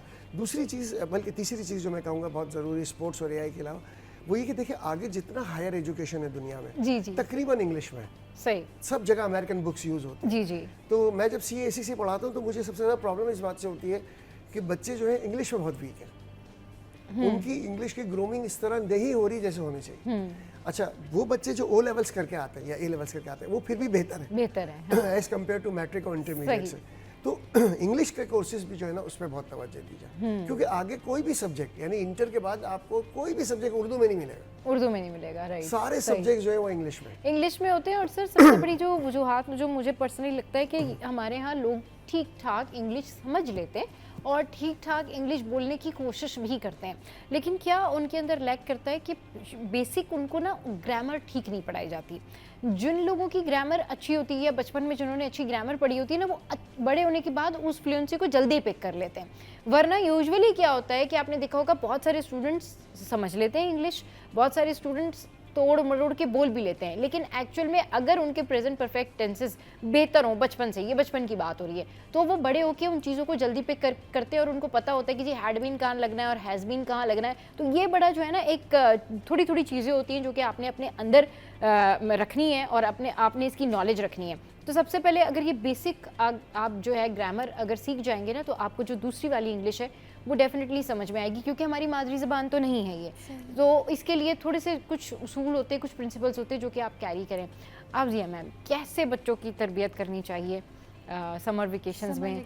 हाँ, और बहुत सारी मदर्स जो है इस हवाले से कंप्लेन कर रही होती है कि भाई अब क्या करें, पूरा दिन शोर शराबा, पूरा दिन घर में हल्ला गुल्ला। देखिए समर ब्रेक्स जो होती है ना बच्चों के लिए तो बहुत खुशियाँ लेकर आती हैं, लेकिन मोस्टली मदर्स जो होती है ना वो लोग बड़ी परेशान हुई होती हैं क्या किया जाए। हाँ। लेकिन देखिए इसके लिए जो होता है कि आपने स्टेज वाइज करना है कि जैसे छोटे बच्चे हैं जो बिल्कुल छोटे मॉन्टेसरी या उसके बाद के बच्चे, ठीक है, थोड़ा लेट सो के उठे, उसके बाद मदर को ये चाहिए कि उन बच्चों को ये गैजेट्स और इन सब चीज़ों से बिल्कुल अलग कर दें। हाँ। और उसके बाद ये कि आप उनको किसी भी काम में, चाहे लड़के हैं चाहे लड़कियां, उनके लिए आजकल सब काम एक से होते हैं। हाँ। अब ये काम नहीं होगा कि लड़कों को ये सिखाना है या लड़कियों को ये सिखाना है, बेसिक चीज़ें छोटी छोटी सब छोटे उसमें आनी चाहिए बच्चों को। तो आप ये कि उनको गार्डनिंग के ऊपर ले जाए। अगर आपके घर में अब लोग मतलब भाई जगह नहीं है हमारे पास, हम क्या करेंगे, नहीं कोई बात नहीं है, आप छोटे छोटे पॉट्स ले लें। घर के पुराने आपके बाउल्स जो टूट गए, हम लोग वर्कशॉप्स जो कंडक्ट करवाते हैं तो उसमें यही बताते हैं कि आप नहीं करेंगे, आपको बहुत महंगी चीजें नहीं करें, बट थोड़ी छोटी चीजें तो करें। क्रैक हो गए, उनके ऊपर बच्चों से चीजें लगाएं, उसी केस में आप छोटी छोटी चीजें ग्रो करें। तो वो बच्चा रोज सुबह उठेगा, उसके साथ लगा है, अच्छा अब इसमें फूल निकल रहा है, ये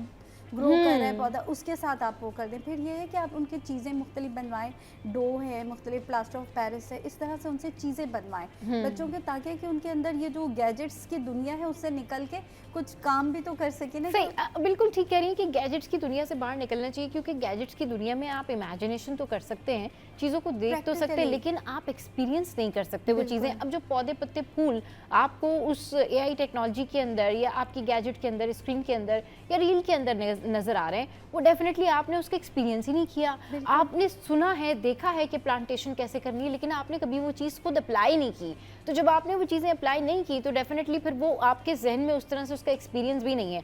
सर, प्रैक्टिकल करवाना कितना ज़रूरी होता है किसी भी चीज़ के लिए? चाहे अभी देखें ना, ये जो हम गाय बकरों बैलों की बात कर रहे थे कि बच्चे इनके साथ बड़ा इन्वॉल्व हो जाते हैं, तो आप देखें कि सारे बच्चों से आप बैठा के, सब बच्चों को अगर बैठा के आप इनके बारे में पूछेंगे ना, वो आपको गाय की ऐसी ऐसी प्रॉपर्टीज़ बता देंगे। नहीं सर, ये तो पीछे से ऐसे करती है, ये तो आगे से ऐसे सर हिलाती है, इसके तो सींग ऐसे हैं, अब ये खाना खा लेगी, नहीं अभी नहीं खाएगी, ये अभी तेज़ भागेगी, हम इसको ऐसे करेंगे। क्यों? क्योंकि वो एक्सपीरियंस कर रहे होते हैं, उनके साथ रह रहे होते हैं, उनके साथ वो पूरा दिन उनको चारा और सारी चीज़ें कर रहे होते हैं, उनके बारे में ऐसा पता होता है बच्चों को कि आप हैरान हो जाएं कि ये क्या है भाई। देखिए, असल में हम लोग हर बच्चे के अंदर 8 इंटेलिजेंस होती है, हर इंसान के अंदर। सही। मैं अक्सर जब टीचर्स से बात करता हूँ तो मुझे बड़ी हैरानी होती है कि मोस्टली टीचर्स को भी ये पता नहीं होती। हार्वर्ड गार्डनर जो है उसने ये दिए थे 8 इंटेलिजेंस होती है, इसमें से एक नेचुरल इंटेलिजेंस होती है। yes. जो वो हर बच्चे में होती है। हाँ. मैथमेटिकल इंटेलिजेंस होती है, बहुत सारी इंटेलिजेंस है। फिर कभी इस पे कोई प्रोग्राम अगर मौका तो ये जो बच्चों के अंदर नेचुरल इंटेलिजेंस होती है ना, वो इंटेलिजेंस उनकी ऑब्जर्वेशन को इतना स्मार्ट कर रही होती है। हाँ. वो ऑब्जर्व कर रहे होते हैं। राइट। अब हम लोग क्या करते हैं, बच्चों को कहते हैं। हाँ। अब जैसे इन्होंने पॉट की बात की कि बच्चों के साथ आप जो है खेलें, आप प्लांटेशन करें, आप खुद खेलेंगे तो वो खेलेंगे। सही, आप समझ रहे बात? बिल्कुल सही कह रहे हैं, बिल्कुल सही कह रहे हैं। मुझे इस पे ना, मुझे अपने अबू याद आ रहे हैं अभी कि मेरे अबू भी यही करते थे कि वो मुझे खुद नहीं कहते थे कि तुम ये सारी चीज़ें करो, वो खुद मतलब पानी दे रहे हैं घास को, वो खुद जो है वो गार्डनिंग कर रहे हैं या वो खुद कुछ चीज़ें कर रहे होते थे। तो हाँ बिल्कुल, कोई चीज़, हाँ कि अच्छा चलो ये चीज़ उठा के देना या अच्छा ऐसे करके देना। मैं देख रही होती थी, अब्बू ने कहा नहीं कभी मुझे कि आप ये सारी चीज़ें कर लें, लेकिन मुझे शौक पैदा हुआ कि नहीं अच्छा मैं भी देखती हूँ कि ये जो गुलाब का फूल है ये कैसे उगेगा या क्या होगा। तो जी ये चीज़ें वालिदैन जब कर रहे होते हैं तो फिर बच्चे उसको डेफिनेटली फॉलो करते हैं। इस पे करेंगे बात, लेकिन इस ब्रेक के बाद।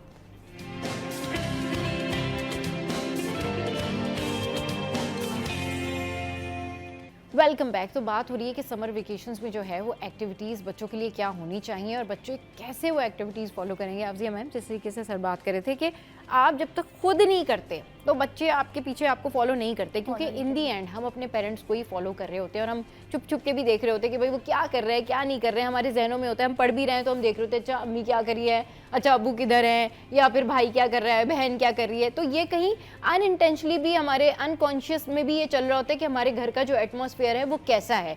अगर बात वो ये ना कि हम नमाजों की तरफ कब जा रहे होते हैं, जब हम देख रहे होते हैं कि हमारी अम्मी जो है वो 5 वक्त की नमाज पढ़ रही हैं, अब्बू जो है वो मस्जिद जा रहे हैं, भाई जो है वो नमाज पढ़ने के लिए जा रहे हैं। तो ये चीज़ें, बहुत सारी चीज़ें ना कहने से नहीं होती। बहुत सारी चीज़ें आपके घर का जो इन्वायरमेंट है, जो बच्चे देखते, जो हम देखते हुए बड़े हुए हैं, हमें कभी भी बहुत सारी चीज़ों के लिए कहा नहीं गया, लेकिन हम यही कहते हैं हमारे घर में तो हमने यही देखा, हमारे घर का तो ये इन्वायरमेंट था। तो ये कितना काउंट करता है कि पेरेंट्स खुद किसी पॉजिटिव एक्टिविटी को करें और उनको कहना भी ना पड़े, उनके बच्चे उन्हें फॉलो करें। नहीं, अब जैसे वही बात हम लोग अभी जो कह रहे थे कि किचन में अगर मदर अपने साथ बच्चों को इन्वॉल्व कर लेती है, लड़के हों चाहे लड़कियां, कि बेटा आप ये करें, बच्चों को अच्छा शौक है आपको पिज़्ज़ा खाना है, आपने बर्गर्स लेने, ठीक है, आप असेंबलिंग करें, मैं आपको ये पेटी बनाकर दे रही हूँ, आप इसमें असेंबलिंग करें। बच्चे करते हैं बाकायदा, हम लोगों ने वर्कशॉप्स किए तो उसमें यही बच्चों को दिया कि बेटा ये बॉयल वो है आलू है, आपने इनको मैश करना है, इसमें आपने ये चीज़ें मिक्स करनी है, इसकी पैटी बनानी है। इसके बच्चे इतने शौक से करें, पेरेंट्स बड़ा परेशान हुए, हमारे घर में आके बच्चे कह रहे हैं हमें बताएं, हम ऐसे ही करेंगे। तो मदर्स को इस तरह इन्वॉल्व कर लें बच्चों को अपने साथ, और फिर दूसरे बुक्स के ऊपर थोड़ा सा बुक्स की रीडिंग करवाएं, ताकि जो मतलब बच्चों के अंदर जो बुक रीडिंग का वो हो गया ना, ये चीज़ वो हो जाए। और अगर आप अफोर्ड कर सकते हैं तो बच्चों को थोड़ी सी फिजिकल एक्टिविटी के ऊपर वो करेंगे, कहीं स्विमिंग पे या उस पे वो करें। स्विमिंग एक मदर्स के लिए ये भी वो होता है कि वो कहती हैं कि बच्चों को हम तो कहाँ लेके जाएं, आजकल ये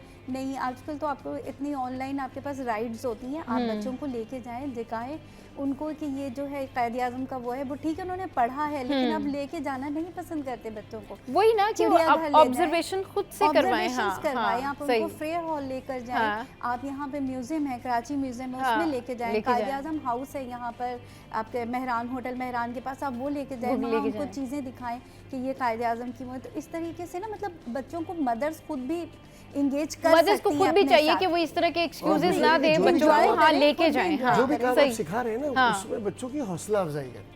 अब हम लोग डरते बहुत है, जब जैसे बच्चा पहली बार कोई चीज कुक कर रहा है, वो बहुत बुरी बनी है, तो हम अगर उसको बहुत ज्यादा क्रिटिसाइज करेंगे तो वो इम्प्रूव थोड़ी करेगा। सही, हौसला अफजाई करें। सारे बच्चे जो है शुरू से हर चीज परफेक्ट नहीं होती, हम भी परफेक्ट नहीं होते, कोई भी परफेक्ट नहीं होता, खराब हो जाती थी, सही, बिल्कुल। तो वो खराब करेंगे तो सीखेंगे ना। सही। अब वो पहले से अगर आप उसको नेगेटिव एनर्जी देना छोड़ देते, यार तुमसे नहीं होगा, बच्चा और ज्यादा जो है वो डिग्रेड हो जाएगा, बोले यार छोड़ो, जरूरत ही नहीं करनी। बिल्कुल, हौसला अफजाई की बहुत जरूरत होती है। हौसला अफजाई की भी बहुत ज्यादा जरूरत होती है। हमारे पेरेंट्स ने तो भाई हमें बहुत हौसला अफजाई की हर चीज़ में। हम लोग जो भी, मैं तो स्पेशली जो भी कुछ करती थी तो मुझे तो हमेशा कहा नहीं यू कैन डू इट और कर सकती हो। ये बताएं सर, जिस तरीके से समर वेकेशन की बात हो रही है, इसमें व्हाट डू यू थिंक के सबसे ज़्यादा एक ऐसी हेल्दी एक्टिविटी जो वालिदैन अपने बच्चों से करवा सकते हैं या उनके अंदर ये जो है स्किल्स डेवलप कर सकते हैं किसी किस्म की, वो क्या हो सकती है ये 30 डेज के अंदर या जितनी भी छुट्टियां होती हैं 2 महीने की? या सबसे इम्पोर्टेंट चीज़ पता है क्या होगी? वो होगी रीडिंग। बुक्स मैं यही बिल्कुल मैं ये पूछने लगी। आईबीए के बाहर एक वर्ड लिखा हुआ है बड़ा कमाल का, कहते हैं readers are leaders. Yes yes yes. अच्छा, ये बात जो इन्होंने की है ना, that is you know absolutely 100% true. मगर अब क्या होता है कि आप किसी को भी कहे ना तो वो क्या करते हैं, गूगल, वो क्या करते हैं कि वो नेट के ऊपर चले जाते हैं। शेयर क्या करते हैं? That's not at all organic. और उस वजह से न चीज़ों में आपके कॉन्फिडेंस आता है ना आपकी बातों में कॉन्फिडेंस आता है। If you are reading book, उसका जो कॉन्फिडेंस है, उसका जो आपका जो रिसर्च का कॉन्फिडेंस है, दैट्स समथिंग एल्स। अच्छा, अब आप मजे की बात देखिए, पाकिस्तान स्टडीज जो टीचर्स पढ़ाते हैं, उनमें से अक्सर जब मेरी बात होती है, उन्होंने शहाबनामा नहीं पढ़ा। अगर कुदरतुल्लाह शाहब का शहाबनामा नहीं पढ़ा, आप मुताला पाकिस्तान समझ ही नहीं सकते। नहीं समझ सकते, एग्जैक्टली। वो भी क्या करेंगे कि हम नेट से सर्च कर लेते। हाँ बिल्कुल। अच्छा, हम शेयर क्या कर रहे हैं? यार टिकटॉक पे ये वीडियो आई है, ये देखो। हाँ शेयर कर रहे हैं, बिल्कुल सही है यार, ये रील देखो। हम ये किताब क्यों शेयर नहीं कर रहे? आप समझ रहे बात को? बहुत सारी किताबें जो है बेस्ट फ्रेंड कहलाते हैं। तो हम रीडिंग हैबिट अगर डेवलप करें ना, उर्दू की किताबें भी पढ़े, इंग्लिश की किताबें भी पढ़े, और बच्चों को बोले देखो मैंने ये किताब पढ़ी है और तुम पढ़ो, देखो मजा आएगा। फिर उस किताब को डिस्कस करें, रात को खाने पे बैठे बच्चों के साथ, बंद करें ये टीवी और गैजेट्स, ऐसे डिस्कस करेंगे यार। वो वही जब इससे पहले मैंने सर जिस तरह से आप कह रहे हैं ना कि बंद करें टीवी गैजेट्स, इसी हवाले से मैंने एक जो है वो हमारे शो में एक छोटा सा मैंने टॉपिक रखा था कि डिजिटल डिटॉक्स।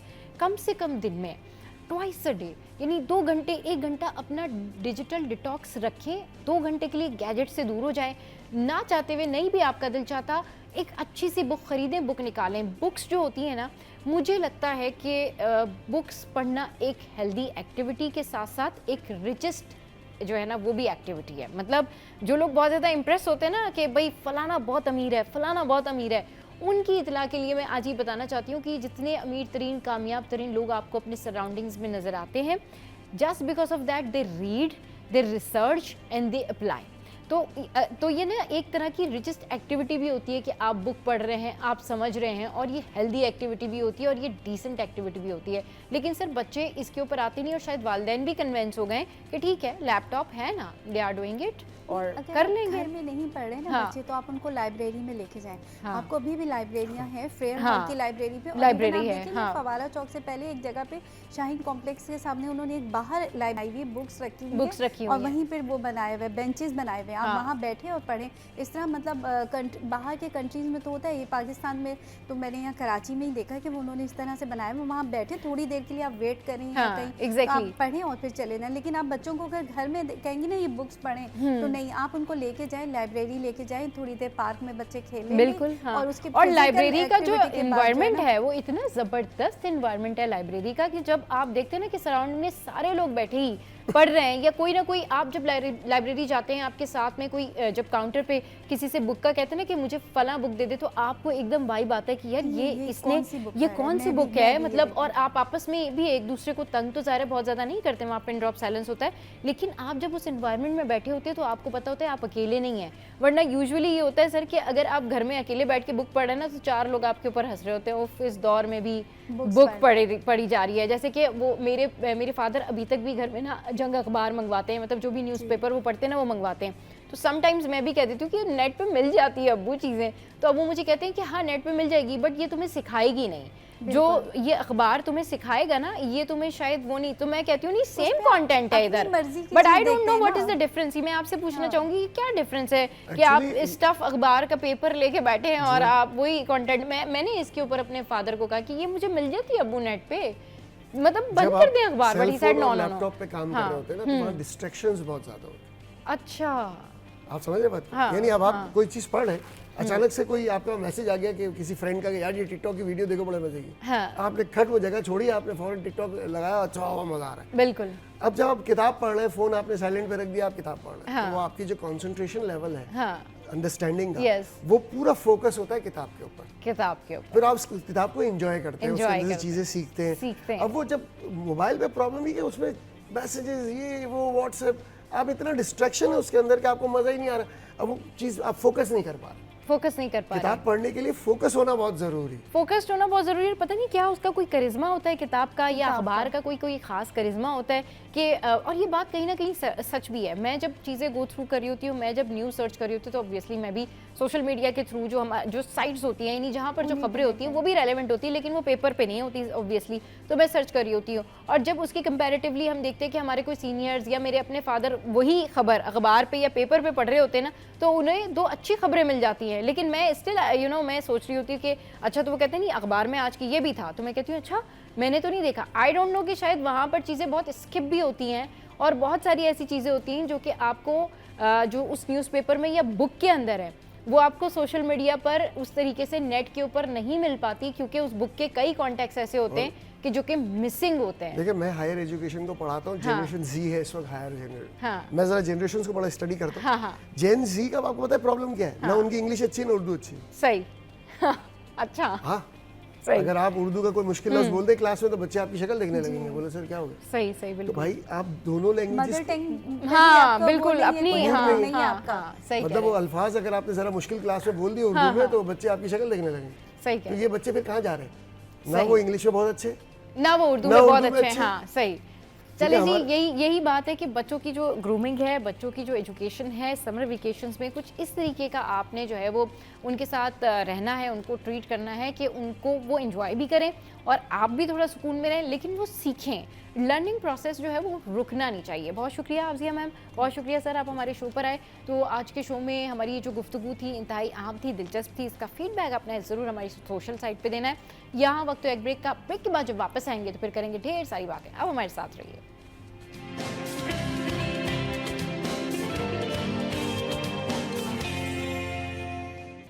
वेलकम बैक जनाब। तो भाई अब हम जो बात करने जा रहे हैं वो हम करने जा रहे हैं कि ये जो कौन सी ऐसी फूड्स होते हैं, ग़िज़ा होती है जो कि आपकी इम्यूनिटी सिस्टम को बूस्ट करती है, आपके लिए फ़ायदेमंद होती है, और आप अपनी डेली रूटीन में ऐसी क्या इनटेक ले सकते हैं जिसकी वजह से आप फिट, फाइन और हेल्दी नज़र आएँ। तो इस पर बात करने के लिए इस वक्त हमारे साथ मौजूद हैं जवेरिया महमूद जो कि न्यूट्रिशनिस्ट हैं, और महविश अख्तर हैं जो कि शेफ़ भी हैं और न्यूट्रिशनिस्ट भी हैं। अस्सलाम वालेकुम, वेलकम टू द शो। दोनों आप बड़ी प्यारी लग रही हैं, बहुत अच्छी लग रही हैं। Thank you so much for a beautiful host. अच्छा जी, थैंक यू। ये बताएं भाई, क्या करना पड़ता है, कौन कौन सी ग़िज़ाएँ खानी पड़ती हैं कि आप फिट रहें, फाइन रहें और ये आपकी जो क़ुव्वत मुदाफ़ियत है, इम्यूनिटी सिस्टम को जो है वो बूस्ट करें? नंबर 1 ये कि मतवाज़न ग़िज़ा और बैलेंस डाइट और balance lifestyle is the key of happiness. सही। कामयाब मुआशरे तब बनते हैं जब आप बर वक्त खाना लेते हैं। ब्रेकफास्ट के टाइम ब्रेकफास्ट नहीं स्किप करना। अब मैं अक्सर अपने मीडिया के फ्रेंड्स को बोलती हूँ कि जो नाश्ते का वक्त है नाश्ता करें, ये नहीं उठ के कहना 2 बजे उठ के कहना है कि I am having a breakfast, what is this ना। मतलब और कराची और लाहौर में तो मैं डिफरेंस देखती हूँ कि लोग सोते भी 4 बजे हैं और सुबह उठते भी किसी और टाइम में, और फिर वो सारा स्केड्यूल डिफरेंस है और खराब है। तो मतवाज़न ग़िज़ा मैं रिकमेंड करती हूँ कि एक कामयाब जिंदगी का एक ही है। सही जी। अच्छा जी, आप बताएं क्या करना चाहिए, कौन कौन सी डाइट्स, बैलेंस डाइट का तो बता दिया उन्होंने, आप बताएं कौन कौन सी डाइट जो है वो अपनी रूटीन में शामिल करनी चाहिए और खाने में साथ खानी चाहिए? जी अच्छा, मेरे ख्याल में सबसे पहले तो हमारा जो लाइफ स्टाइल है वो चेंज होना चाहिए। उसमें सबसे पहले नींद आती है, पानी बहुत इंटेक ज़रूरी चीज़ है। ठीक है, जो इम्यूनिटी बूस्ट करने में मदद करती है, हमारी जितने भी क़ुव्वत मुदाफ़ियत है उसको मजबूत करने में, ताकि हमारी जो बीमारियाँ अंदर पल रही होती हैं उसको मदद मिले। अच्छा, उसमें सबसे पहले हल्दी, जो हम बिल्कुल कुछ भी मायने नहीं रखता हमारे लिए, वो खानों में डलता है। ठीक है, अगर एज अ शेफ़ मैं बात करूँ ना, तो होता क्या है कि कोई भी चीज़ बहुत ज़्यादा ओवर कुक हो जाती है अगर, तो उसके बाद क्या होता है कि वो चीज़, उसका न्यूट्रिशन या उसका ग़िज़ाइयत जो लेवल है वो गिर जाता है। ऐसा ही होता है ना। तो कोशिश करें कि जो भी सलाद है या कच्चा फूड है वो खाएं। उसके अलावा अगर दूसरा स्टेप है वो ये है कि ब्लांच फूड, ब्लांच कहते हैं जो कि 3 मिनट के लिए बॉयल नहीं होता, आधा बॉयल और बॉयल कच्चे के दरमियान का एक फूड होता है। जैसे गाजर हो गया और आलू हो गया। आलू बहुत ज़्यादा हमारे लिए फ़ायदेमंद नहीं है। सही। अच्छा, अमूमी तौर पे देखा गया है कि हमारे यहाँ जितने भी लोग हैं, वो हमारी फैमिली में देख लें, घर में देख लें, लोग होते हैं उनको ब्लड प्रेशर और शुगर की जो बीमारी है वो लाजमी तौर पे होती है। ठीक है, सबसे बड़े मसाइल हमारे जो घरों में आते हैं ना खाने के लिए, वो यही आते हैं कि क्या खाया जाए। जब ब्लड प्रेशर है तो क्या खाएं, या इसको हार्ट की बीमारी है तो वो क्या खाए, या फिर आप कहें कि शुगर है तो क्या खाए। ग्लूटेन फ्री जो रेसिपीज़ हैं वो आप सबसे पहले, जो लोग डाइट करते हैं ना, वो बहुत अच्छा काम करते हैं, मैं कहती हूँ। जो भी लोग डाइट करते हैं, ठीक है, वो चाहे कीटो डाइट हो गई कोई भी, उससे क्या होता है कि डाइट में देखिए आप सलाद खाते हैं, ठीक है, उसके अलावा वो सारी चीज़ें जैसे गोल्डन स्पाइस जिसे हम हल्दी कहते हैं वो है। अच्छा, विटामिन डी। ओके जवेरिया, बात वो है ना कि जो लोग डाइट करते हैं, मैं भी जो लोग डाइट करते हैं अच्छा काम करते हैं, लेकिन इशू ये है कि बहुत सारे लोग फिर उसको रूटीन को कंटिन्यू नहीं करते। बिल्कुल, वहीं से प्रॉब्लम पता नहीं होता उन्हें। हाँ, उन्हें पता नहीं होता। जो एक मेन्यू प्लानिंग बनती है ना, वो होना चाहिए लाजमी उनके पास। सही, बिल्कुल। तो मुझे नहीं लगता कि कोई बीमारी बहुत ज़्यादा हमारे सर पे सवार हो सकती है अगर हमें उस चीज़ का पता हो कि हमने खाना क्या है। लाइक जैसे कि आप ये समझ लें कि अगर कोई ब्लड प्रेशर की, जैसे मैंने बात की, या हार्ट, ज़्यादातर मरीज़ जो है हमारे घरों में, हम लोग मरीज़ कहते हैं लेकिन बेसिकली वो मरीज़ नहीं होते, अपने आप को समझ लेते हैं। तो ग्लूटेन फ्री जो फूड्स हैं, जैसे कि मैदा नहीं खाएं, जंक फूड्स नहीं खाएं, ठीक है, शुगर नहीं खाएं, ये चीज़ें नुकसानदेह हैं। सिर्फ सिंपल सा काम करने के जो डाइट फूड्स हैं ना, जो कि डाइट के कहें कि हम डाइट पे हैं, तो हमारे लिए बहुत आसान होगा। पानी का इंटेक बहुत ज़्यादा लें, तकरीबन 12 से 18 गिलास पिए लाजमी तौर पे, कि उससे हमारा बहुत अच्छा जो इम्यून सिस्टम है वो होगा। इम्यून सिस्टम अच्छा होगा तो हम बीमारी से लड़ सकेंगे, हम सुस्त नहीं रहेंगे। ऐसे ही है ना, ऐसे ही बिल्कुल। तो फिर हम एक्टिव रहेंगे तो कोई काम कर सकेंगे, तो ग्रो कर सकेंगे, तो हम माशरे में एक मुकाम पा सकेंगे। अच्छा, इशू ये होता है ना कि सबसे बड़ा जो क्वेश्चन आ जाता है, वो क्वेश्चन ये होता है कि भाई ठीक है, हम डाइट भी कर लेंगे, हम जो है वो मुतवाज़िन ग़िज़ा भी इस्तेमाल कर लेंगे, बट हाउ लॉन्ग? ये डाइटिंग जो है ये लोग कब तक करें? क्योंकि लोग आजिज़ आ जाते हैं ना कि भाई ठीक है, एक हद तक, एक वक्त तक, तो इसके ऑल्टरनेट क्या है? ऐसी कोई रूटीन, ऐसी कोई ग़िज़ा जो कि डाइट भी नहीं लगे और वो थ्रू आउट फॉलो भी करते रहें और फिट भी रहें? बिल्कुल, आप ये देखिए कि ज़िंदगी, जैसे कि हमने बात की बैलेंस डाइट, मतवाज़न ग़िज़ा, और ये मतवाज़न और हर चीज़ में बैलेंस ज़रूरी और अच्छा है और कामयाबी की कुंजी है। पर उसके साथ ही साथ एक मतलब बहुत से मैंने लड़कियों को और लोगों को देखा कि वो एक स्पेसिफिक डाइट फ्री फूड पे चले जाते हैं। लाइक यू कैन से, देखिए इसमें भी 3 इसके पोर्शंस हैं जी। एक है मेडिकल न्यूट्रिशन थेरेपी, जो कि स्पेसिफिकली पेशेंट्स के हिसाब से डाइट के साथ मैनेज किया जाता है इन डिफरेंट कॉम्प्लिकेशंस। जी जी। आप मतलब आपको किडनी का इशू है, लिवर इशू है, आपका आर्टेरियोस्क्लेरोसिस है, आपको मल्टीपल स्क्लेरोसिस है, हार्ट इश्यूज हैं, आपकी पोस्ट ऑपरेटिव कंडीशंस हैं, लाइक पोस्ट प्रेगनेंसी है, आपका मतलब किसी किस्म का आपकी एंजियोप्लास्टी एंजियोग्राफी हुई है। अच्छा, उसके लिए स्पेसिफिक मतलब डिफरेंट डिजीज़ के लिए डिफरेंट स्पेसिफिक डाइट्स रिकमेंडेड है। आप सर्टेन पीरियड्स के लिए for the prevention of disease, मतलब बीमारी से बचने के लिए यू कैन यूज इट। अच्छा, after certain period you can go back to your normal diet plan. अच्छा, नॉर्मल हेल्दी प्लान में भी हमारे, क्योंकि पाकिस्तान में चावल का, आलू का और ये जो मतलब पंजाब में नान चनों का बहुत रिवाज है, और मैंने कराची में देखा कि लोग पूरी रात सोते नहीं है और सुबह फिर पूरी हलवा खाने निकल जाते हैं, जो एक बहुत अनहेल्दी हैबिट है। Saturday to Sunday, Saturday night के बाद संडे मॉर्निंग। एंड अब यू नो आजकल आपको पता है ये सब एप्स का चल रहा है ना, स्नैपचैट चीजें, आप कहीं भी बैठे हो तो आपको अच्छा इतने बजे सुबह 5 बजे अच्छा यहाँ पे ये चल रहा है, लाहौर में नान चल रहा है, लक्ष्मी चौक पे ये चल रहा है। अच्छा, वो तमाम वो चीजें, क्योंकि बाहर का खाना और घर के खाने में जमीन आसमान का फर्क है। आपने जो अनहेल्दी अनहाइजेनिक ऑयल में खाना खाया और जो स्टीम फूड है, there is a big difference. और कैलोरिक डिफरेंस भी है उसमें, न्यूट्रिशनल डिफरेंस भी है उसमें, हाइजीन डिफरेंस भी है। सही। घर में बनाया हुआ खाना अपने माँ के हाथ का या अपने घर वालों के हाथ का, आपकी उसमें न्यूट्रिशन और उसमें आपकी ग्रोथ और खूबसूरती और है, उसमें एक आपको प्रोटेक्शन भी है, मेंटल आपकी सेटिस्फेक्शन भी है। और आपको पता है खाना हम इसलिए इस्तेमाल करते हैं, अच्छा खाना इसलिए खाते हैं कि हमें satisfaction, because we came here in this life for the satisfaction purpose. खाने में सेटिस्फेक्शन चाहिए, काम परफेक्ट हो, ये सब चीज़ें। अब खाना आपने अगर सही खाया तो आपकी बाद की हेल्थ और आपकी करंट हेल्थ भी ठीक रहती है, क्योंकि मुझे लगता है कि जो आपके पोस्ट हेल्थ एक्सपीरियंसेस हैं वो आपके पास्ट न्यूट्रिशनल गोल्स पे बेस करते हैं। लाइक जैसे आपको पता है अक्सर कहा जाता है कि पहले 10 साल की न्यूट्रिशन अगले 10 साल पे, और पहले बिल्कुल जो आप आज खाते हैं वो आपको अगले 10 इयर्स बाद इफेक्ट करेगा, और जो आप 10 इयर्स बाद खाएंगे फिर वो उसके बाद उसकी जो नेक्स्ट साइकिल है उसके ऊपर। और देखिए कि जो बच्चे बचपन से ही दूध वगैरह नहीं पीते या फिर वो जो सब्जियां निकाल देते हैं, आपको पता है आजकल कितना जंक फूड है, सब चीज़ें हैं, तो आप ये तो नहीं कह सकते आप ओवर द नाइट इस चीज़ की डेफिशिएंसी को ओवरकम करेंगे, वो भी सप्लीमेंट्स देके या डाइटरी फूड से नहीं, इट्स नॉट पॉसिबल। पर हाँ, आपने एक क्वेश्चन किया यही कि लाइफस्टाइल चेंजेस और ये चीज़ें कैसे अचीव की जाए। प्रोबायोटिक्स लें, पानी का इस्तेमाल करें, फ्रेश जूसेस और छिलके वाली ग़िज़ाएँ लें। छिलके वाली ग़िज़ाएँ में we have the fibre foods, peas, carrots, हाँ मौसमी फल खाएं, लुकाट है आजकल, प्लम्स आए हुए हैं, उसके अलावा आपके पास बड़ी ज़बरदस्त फूड है। अभी आगे मैंगो सीज़न भी ऑन हो जाएगा, अभी तो थोड़े इतने मीठे नहीं आ रहे, पर वाटरमेलन आप, अच्छा आजकल हर इंसान को, मतलब पूरे पाकिस्तान को मैं रिकमेंड करूँगी कि 1 गिलास सुबह उठते ही पानी का पी के साथ ककम्बर जूस लें या ककम्बर खाएं, उसके बाद नाश्ता करें तो वाटरमेलन जूस लें। आप पूरा दिन गर्मी में बाहर काम करते हैं, आप हाइड्रेटेड रहेंगे, क्योंकि मैं तो ये तकरीबन 1 महीना हो गया मैं एक्टिविटी, और यू नो मेटाबॉलिज्म इतना अच्छा और इतना आप एक्टिव फील करते हो, मतलब ये मॉर्निंग में तो it's like you know energy injection. सही, बिल्कुल सही कह रही हैं। अच्छा, ये जिस तरीके से उन्होंने बताया ना कि रूटीन अपनी इस तरह रखनी चाहिए, वहीं पर मैं मज़ीद आपसे पूछना चाहूँगी कि ये बताएं कि अब जो इतनी फास्ट लाइफ है ना, मतलब ये लाइफ इतनी फास्ट है, उसमें लोग जब डाइट भी कैरी कर रहे होते हैं ना तो उनका मूड बड़ा ख़राब हो रहा होता है, मतलब वो डाइट पर है, वो प्रॉपर फूड उनको मिल नहीं रहा, sugar level low, sugar level low है, चिड़चिड़ापन है, और उस चक्कर में क्या होता है कि उनका मूड स्विंग्स आ रहे होते हैं, और फिर दूसरा ये हो रहा है कि वो लोग उस तरह से प्रेजेंटेबल या उस तरह से एक्टिव नहीं रह पाते। तो ये जो है ना, ज़रा बताएं कि ये किस तरह मेंटेन करें, कि वो कौन से फूड्स हैं जिनको खाकर आपका मूड भी अच्छा है। देखिए, हमारा शो जैसे आपका शो है वो काफ़ी लोग देखते हैं, उसमें हर शख्स है, जैसे कि बहुत सारे लोग हैं जो अफोर्ड नहीं कर सकते हैं, जो बहुत सारे हैं जो कि अफोर्ड कर सकते हैं, तो कुछ लोगों को पता समझ आएगी हमारी बातें, कुछ नहीं आएगी। लेकिन अगर ज़िंदगी में हम सादगी इख्तियार करें ना तो बहुत अच्छा काम है। मतलब ये है कि जैसे कि मैं एक बात ये कहती हूँ कि मैंने अपने घर में ना ऑर्गेनिक, आप क्या कर सकते हैं, गाय नहीं पाल सकते, बकरा नहीं पाल सकते, मुर्गी पाल लें, अंडे आपके पास होने चाहिए, और अंडा नाश्ते में लाजमी रखें घर में। जब आप, और घर की जो चीज़ें हैं ना, बागीचे, ये सारी चीज़ें घर में होनी चाहिए लाजमी।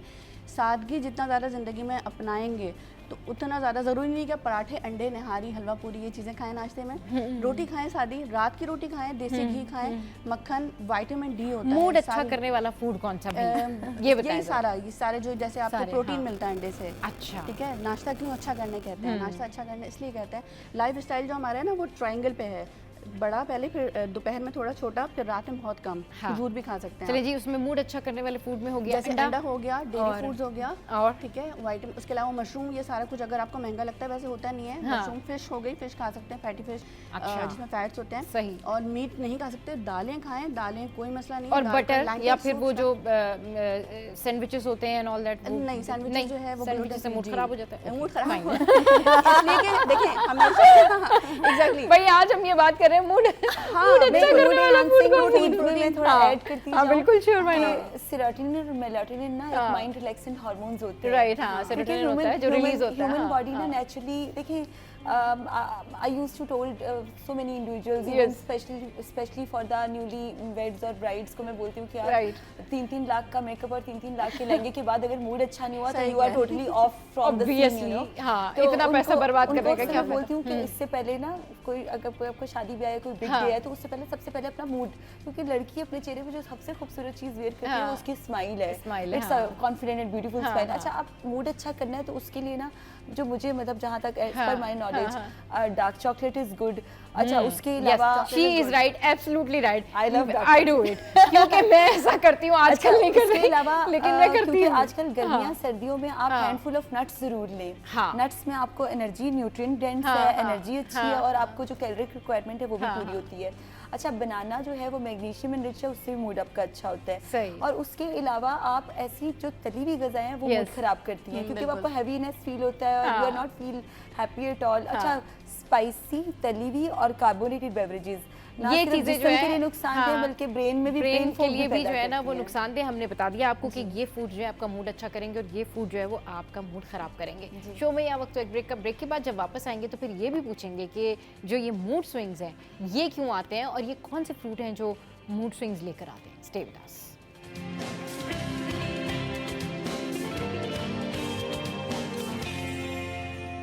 Welcome back. तो बात हो रही है कि मूड अच्छा कैसे करें, और बात ये हो रही है कि मूड अच्छा करने के लिए फूड कौन से हैं वो हम आपको बता चुके हैं, मूड ख़राब करने वाले फूड कौन से हैं वो भी हम आपको बता चुके हैं। अब मूड स्विंग्स जिस फूड की वजह से आते हैं वो कौन से, ज़रा ये पूछते हैं भाई दोनों में से कौन पहले बता रहा है, ये बताएं मूड स्विंग्स आप लोगों को कौन कौन से फूड खाने से आते हैं, आप बताएं। मैं इनको कहने लगी थी, आप बताएं। चलिए जी, ये दोनों नहीं बताते, लेकिन मैं आपको बताती हूँ कि आप लोगों के जो मूड स्विंग्स हैं वो कौन से ऐसे फूड्स होते हैं जिसकी वजह से ज़्यादा आप लोगों को लगता है कि मूड स्विंग्स आपके जो है वो चेंज हो रहे हैं। कभी आपको गुस्सा आ रहा है, कभी आपको, जब आप हाई कोलेस्ट्रॉल अपनी डाइट में शामिल करते हैं, अब उसमें आप जो है कोई भी ऐसी चिकनाई वाली चीज़ खा रहे हैं, उससे आपका जो मूड है वो डेफिनेटली वो खुद ब खुद आपको ऐसा लगता है कि मुझे कभी हेल्दी लग रहा है। क्योंकि देखिए एवरीथिंग डिपेंड्स ऑन कि वो जो मैदा है ना, आपका जो स्टमक है, जब वो अच्छे से डाइजेस्ट करता है चीज़ों को तो डेफिनेटली आपके बॉडी के अंदर जो सिस्टम है ना वो भी मेंटेन होता है, आपको डकारें नहीं आती, आपको जो है वो गैस की या गैस्ट्रिक इश्यूज नहीं होते। इसके अलावा आपको एक और बड़ा प्रॉब्लम नहीं होता, और वो प्रॉब्लम ये होता है कि आपके जो वेट है, यानी जब आप कोई फूड खाते हैं ना तो आप उसका प्रॉपर स्ट्रेस लेते हैं, उसका पेन लेते हैं। उसकी रीज़न ये कि आप खा तो लेते हैं लेकिन आपको पता है कि इससे वेट गेन होगा। ये चीज़ भी आपके मूड स्विंग्स को जो है बहुत ज़्यादा शेक करती है, क्योंकि आप बहुत सारी चीज़ें ऐसे कर रहे होते हैं इन्वाइंग होकर। यहाँ पे मैं एक चीज़ ऐड करना चाहूँगी कि आपको पता है अक्सर ये ब्रेकफास्ट पे और बुफे सिस्टम में लोग ना मतलब पूरा दिन भूखा रहते हैं, स्पेशली कोई शादी ब्याह का फंक्शन वैसे भी। अच्छा, उसमें नंबर 1 ओवर ईटिंग एक दफ़ा तो कर लेते हैं। अच्छा, उसके बाद यह कि आपका जो इंटेस्टाइनल हेल्थ है वो खराब हो गई, आपको यही इंडाइजेशन हो गई, आपका निज़ाम हज़म जो है वो खराब हुआ। अच्छा, उसके बाद इतनी गुंजाइश, इतना मतलब जहमत नहीं करनी कि आपने वो कार्बोनेटेड बेवरेज साथ पीना ना, ये बोतल शोतल नहीं, वो कुछ नहीं करते हैं। और आप अभी मूड पूरा करने की बात करती है। अच्छा, उसका ना मजा तो बहुत आता है, क्योंकि तमाम वो चीजें जिसमें बहुत सा फैट है वो इंसान का ना मूड बर वक्त अच्छा करता है, पर later of the time it's big consequences, उसके बहुत नुकसान आते हैं सेहत के लिए लेदा है। इवन के एक बिल्कुल मतलब you have the lean body and I think so your BMI is normal as well, पर एक नॉर्मल बंदा भी अगर ओवर ईट करता है तो उसकी भी तबीयत खराब होती है, बोझिल हो जाती है। भाई मतलब अगर आप फर्ज करें कोई आप चिकन रोल खा रहे हैं और अगर आप नहीं खाते और आपने कोई ज्यादा खा लिया, आपको बहुत ही टेस्टी लगा, यकीन करें आप सारा मजा आपका किरकिरा हो जाता है, क्योंकि आप ओवर ईटिंग पे चले जाते हैं, आपका मूड खराब होता है, आपको स्ट्रेस होता है। और जो भी फूड आप खा रहे हैं, अगर वो आप स्ट्रेस लेकर खा रहे हैं और ये सोचकर खा रहे हैं कि इससे मेरा वेट बढ़ जाएगा, इससे मुझे ये प्रॉब्लम होगा, ये मुझे पसंद नहीं है, यकीन करें फूड का भी कोई खास दिल नहीं चाह रहा होता कि आप उसको खाएं, क्योंकि फूड का भी मूड खराब हो रहा होता है पाकिस्तान में लेट नाइट बच्चों की डील्स वाला सिस्टम ऑन है ना, हमें ऐप का नाम तो सबको पता है, उसमें ना मिलता ही जंक फूड है। अच्छा लेट नाइट जब आप खाना खाएंगे तो भी मूड खराब होगा। क्या हुआ, एक तो आप जाग रहे हैं रात, देखिए बायोलॉजिकल क्लॉक ये कहती है कि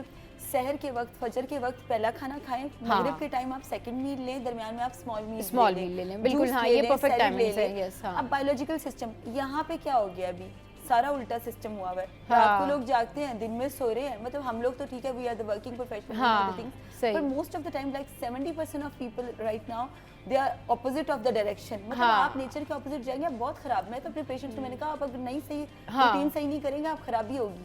बिल्कुल, ये बहुत अच्छी बात आपने की। अच्छा जिनके अब जैसे आपका मॉर्निंग शो है, आपने अर्ली मॉर्निंग उठना आना, इसी तरह मीडिया के हमारे तमाम बहुत सारे डॉक्टर्स की नाइट ड्यूटीज हैं। देखिए वो तो कुछ आपकी सिचुएशन ही ऐसी है, राइट। पर ऐसे तो नहीं आपने फटाफट 9 o'clock आपने पहुंचना है, तो आपने जो थोड़ा बहुत ब्रेकफास्ट है वो भी स्किप करना है। अच्छा स्किप किया तो क्या हुआ, 12-1-2 बज गए। दोपहर के टाइम आपका लाजमी सी बात है, आपने सुबह ब्रेकफास्ट ही नहीं किया हुआ, दोपहर को आपका मूड खराब होगा। आप सबसे लड़ते भी रहेंगे, रोड पे भी, बाहर भी, घर पे भी, क्योंकि आपने एक मील स्किप किया है। मतलब ये देखिए इंसान के कहीं ना अनकॉन्शियस में होता है, अनकॉन्शियस में होता है। और ये जो बात इन्होंने की है ना कि जी रात को आप जागेंगे। अच्छा पर्सनली क्या होता है कि जब लोग रात में जाग रहे होते हैं, अब रात में जागने की कई वजूहत है ना, आप पढ़ने के लिए जाग रहे हैं, आप रिसर्च करने के लिए जाग रहे हैं, सुबह आपने कुछ चीजें करनी है, हाँ, बट अगर आप अननेसेसरली जाग रहे हैं और खाई जा रहे हैं, तो डेफिनेटली सुबह जब ब्रेकफास्ट का टाइम आएगा तो आपका जो डाइजेस्टिव सिस्टम है ना, वो बहुत ज्यादा ओवरफ्लो हो रहा होगा, और पहले आप उसको हजम करेंगे या फिर नेक्स्ट आप मील खाएंगे। अच्छा उसमें ये होता है कि आपने रात को 3 बजे भी अगर कोई कुछ खाया है, मतलब कोई मंचिंग किया, आपने कोई चॉकलेट्स ले ली हैं या खाना ही खा लिया या पिज़्ज़ा ऑर्डर करके पिज़्ज़ा मंगवा लिया है, सुबह आपको जिस टाइम पर आप उठते भूख लगेगी, ठीक है, ज़रूर भूख लगेगी, क्योंकि ऑब्वियसली आपका जो एक डाइजेस्टिव सिस्टम है वो आधा तो उसको डाइजेस्ट भी करेगा, आधा फिर वो कहीं ना कहीं आपके मैदे में किसी जगह पर, पेट में किसी जगह पर होगा। बट जब वो आपको भूख लगाएगा और आप उस वजह से कि जी ये तो डाइजेस्ट हो गया, 9 बज गए 10 बज गए डाइजेस्ट हो गया, एक और जब आप ब्रेकफास्ट करते हैं ना, वहाँ से जो आपका मैदा है ना वो फिर टॉक्सिसिटी में आ जाता है, वहाँ से वो दोनों कंपोनेंट्स आपस में मैच होते हैं, क्योंकि वो फिर बनता है ओवरफ्लो, क्योंकि आधा डाइजेस्ट हुआ, आधा रह गया, वो क्योंकि टाइमिंग्स उसके आउट थे ना। तो आपने जब अपनी डाइट लेनी है या आपने अपने इम्यूनिटी सिस्टम को स्ट्रॉन्ग करना है, तो सारी ही ग़िज़ाएँ जो अल्लाह ताला ने हम लोगों को दी हुई हैं उसका अपना अपना पर्पस है, वो आपको फ़ायदा देती हैं। बट अगर आप उन तमाम चीज़ों को सही टाइम पर खा रहे हैं, सही, अब अगर आप अंडा मगरिब के टाइम पर खाएंगे, अंडा पराठा, तो ऑब्वियसली आपका जो रूटीन है वो चेंज हो जाएगा। आप फिर रात को कितने 12 बजे खाना खाएंगे, 2 बजे खाना खाएंगे, यानी कि आप ये देखें कि कौन सी ग़िज़ा मैंने किस टाइम पर लेनी है। आपने राइस खाने हैं या आपने जो है वो दाल चावल खाने हैं, उसको परफेक्ट टाइम दिन के टाइम पर है, हाँ बिल्कुल। और आपने डिनर में अगर कोई चीज़ें ऐसी खानी है तो डिनर फिर आप अपना 9 बजे कर लें, ताकि आप 10, 11, 12 बजे तक जो आपका स्लीपिंग आवर है उससे 2-3 घंटे पहले आप डिनर करें, ताकि वो प्रॉपर डाइजेस्ट हो जाए। और फिर आप सोने से पहले जो आपके स्लीपिंग आवर्स हैं उसमें आपने दूध ले लिया या कोई भी ऐसी आपने हैवी एनर्जी ड्रिंक लेके जो है वो आप सो गए, तो वो आपके लिए जो है ना वो रिलीफ है। लेकिन बहुत सारे लोग ये कहते हैं ना कि वो इसको कहते हैं हेपेटोमेगली, ये हेपेटोमेगली भी होती है नहीं, मैदे का बड़ा हो जाना, इनलार्जमेंट ऑफ स्टमक, इसके वजह से भी लोगों को भूख ज्यादा लगती है, इसकी वजह से भी वो ज्यादा खा रहे होते हैं, और फिर वो ये कहते हैं कि जी हमें ओवर ईटिंग हो रहा है, हमें ये प्रॉब्लम हो रहा है। तो ये बहुत होता है, इफेक्ट ऑफ फूड है ना, वो लाजमी तौर पे होता है। पर यहाँ पे मैं एक बड़ी जरूरी बात मुझे भी याद आया, मैं ऐड करना चाहूंगी, मतलब बाद में मुझे भूलना चाहिए। नहीं, हम दोबारा बुलाएंगे आपको, दोबारा बोल लेंगे आपसे।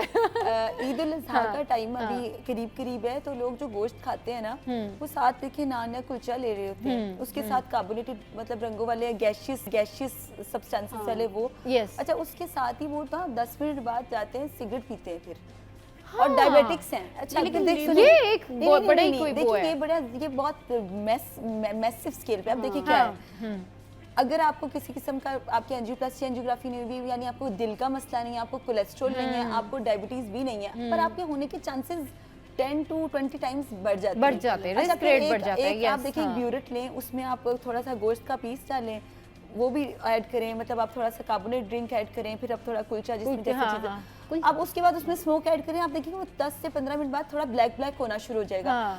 बेसिकली हमारा काम ये है कि अपने ब्लड को डिटॉक्स करना है, क्लींस करना है। इससे बेहतर है कि आप खुद साथ पुदीने का पानी इस्तेमाल करें, कोई कहवा लें, कोई ऐसी चीज लें जिससे डाइजेस्ट हो और क्लींस हो। पर ये मुझे आज तक कॉन्सेप्ट मुझे मतलब मैं तो कह के भी लोगों को थक गई हूँ कि आपकी ये डाइट प्लान्स और दवाइयाँ और चीजें सारा कुछ जो हम लोग देख कर रहे हैं कैसे सूट और असर करेगा। जब आपने खाना खाया और आपने 10 मिनट बाद जाके एक जो स्मोक है वो आपने करना ही करना है। सही बात है। मतलब आप इससे तो थोड़ा अपनी डाइट में खाना अब क्या मैं रिकमेंड तो नहीं कर सकती स्मोकिंग को। नहीं, बात यही है कि भाई अपनी डाइट को बेहतर तरीके से प्लान करें और जो डॉक्टर्स आपको बताते हैं, जो ग़िज़ाएं बताते हैं, उनको उनके टाइमिंग्स पर खाएं, ये आपके लिए ज्यादा बेनिफिशियल है। अच्छा जी, शो का टाइम एंड अप हो गया है। जवेरिया और महविश, आपका बहुत शुक्रिया, आप शो पे आज हमने बहुत सारी बातें की और अभी तक हमारी बातें खत्म नहीं हो रही, लेकिन शो खत्म हो गया। अपना ख्याल रखिए, अल्लाह हाफिज़, टाटा बाय बाय।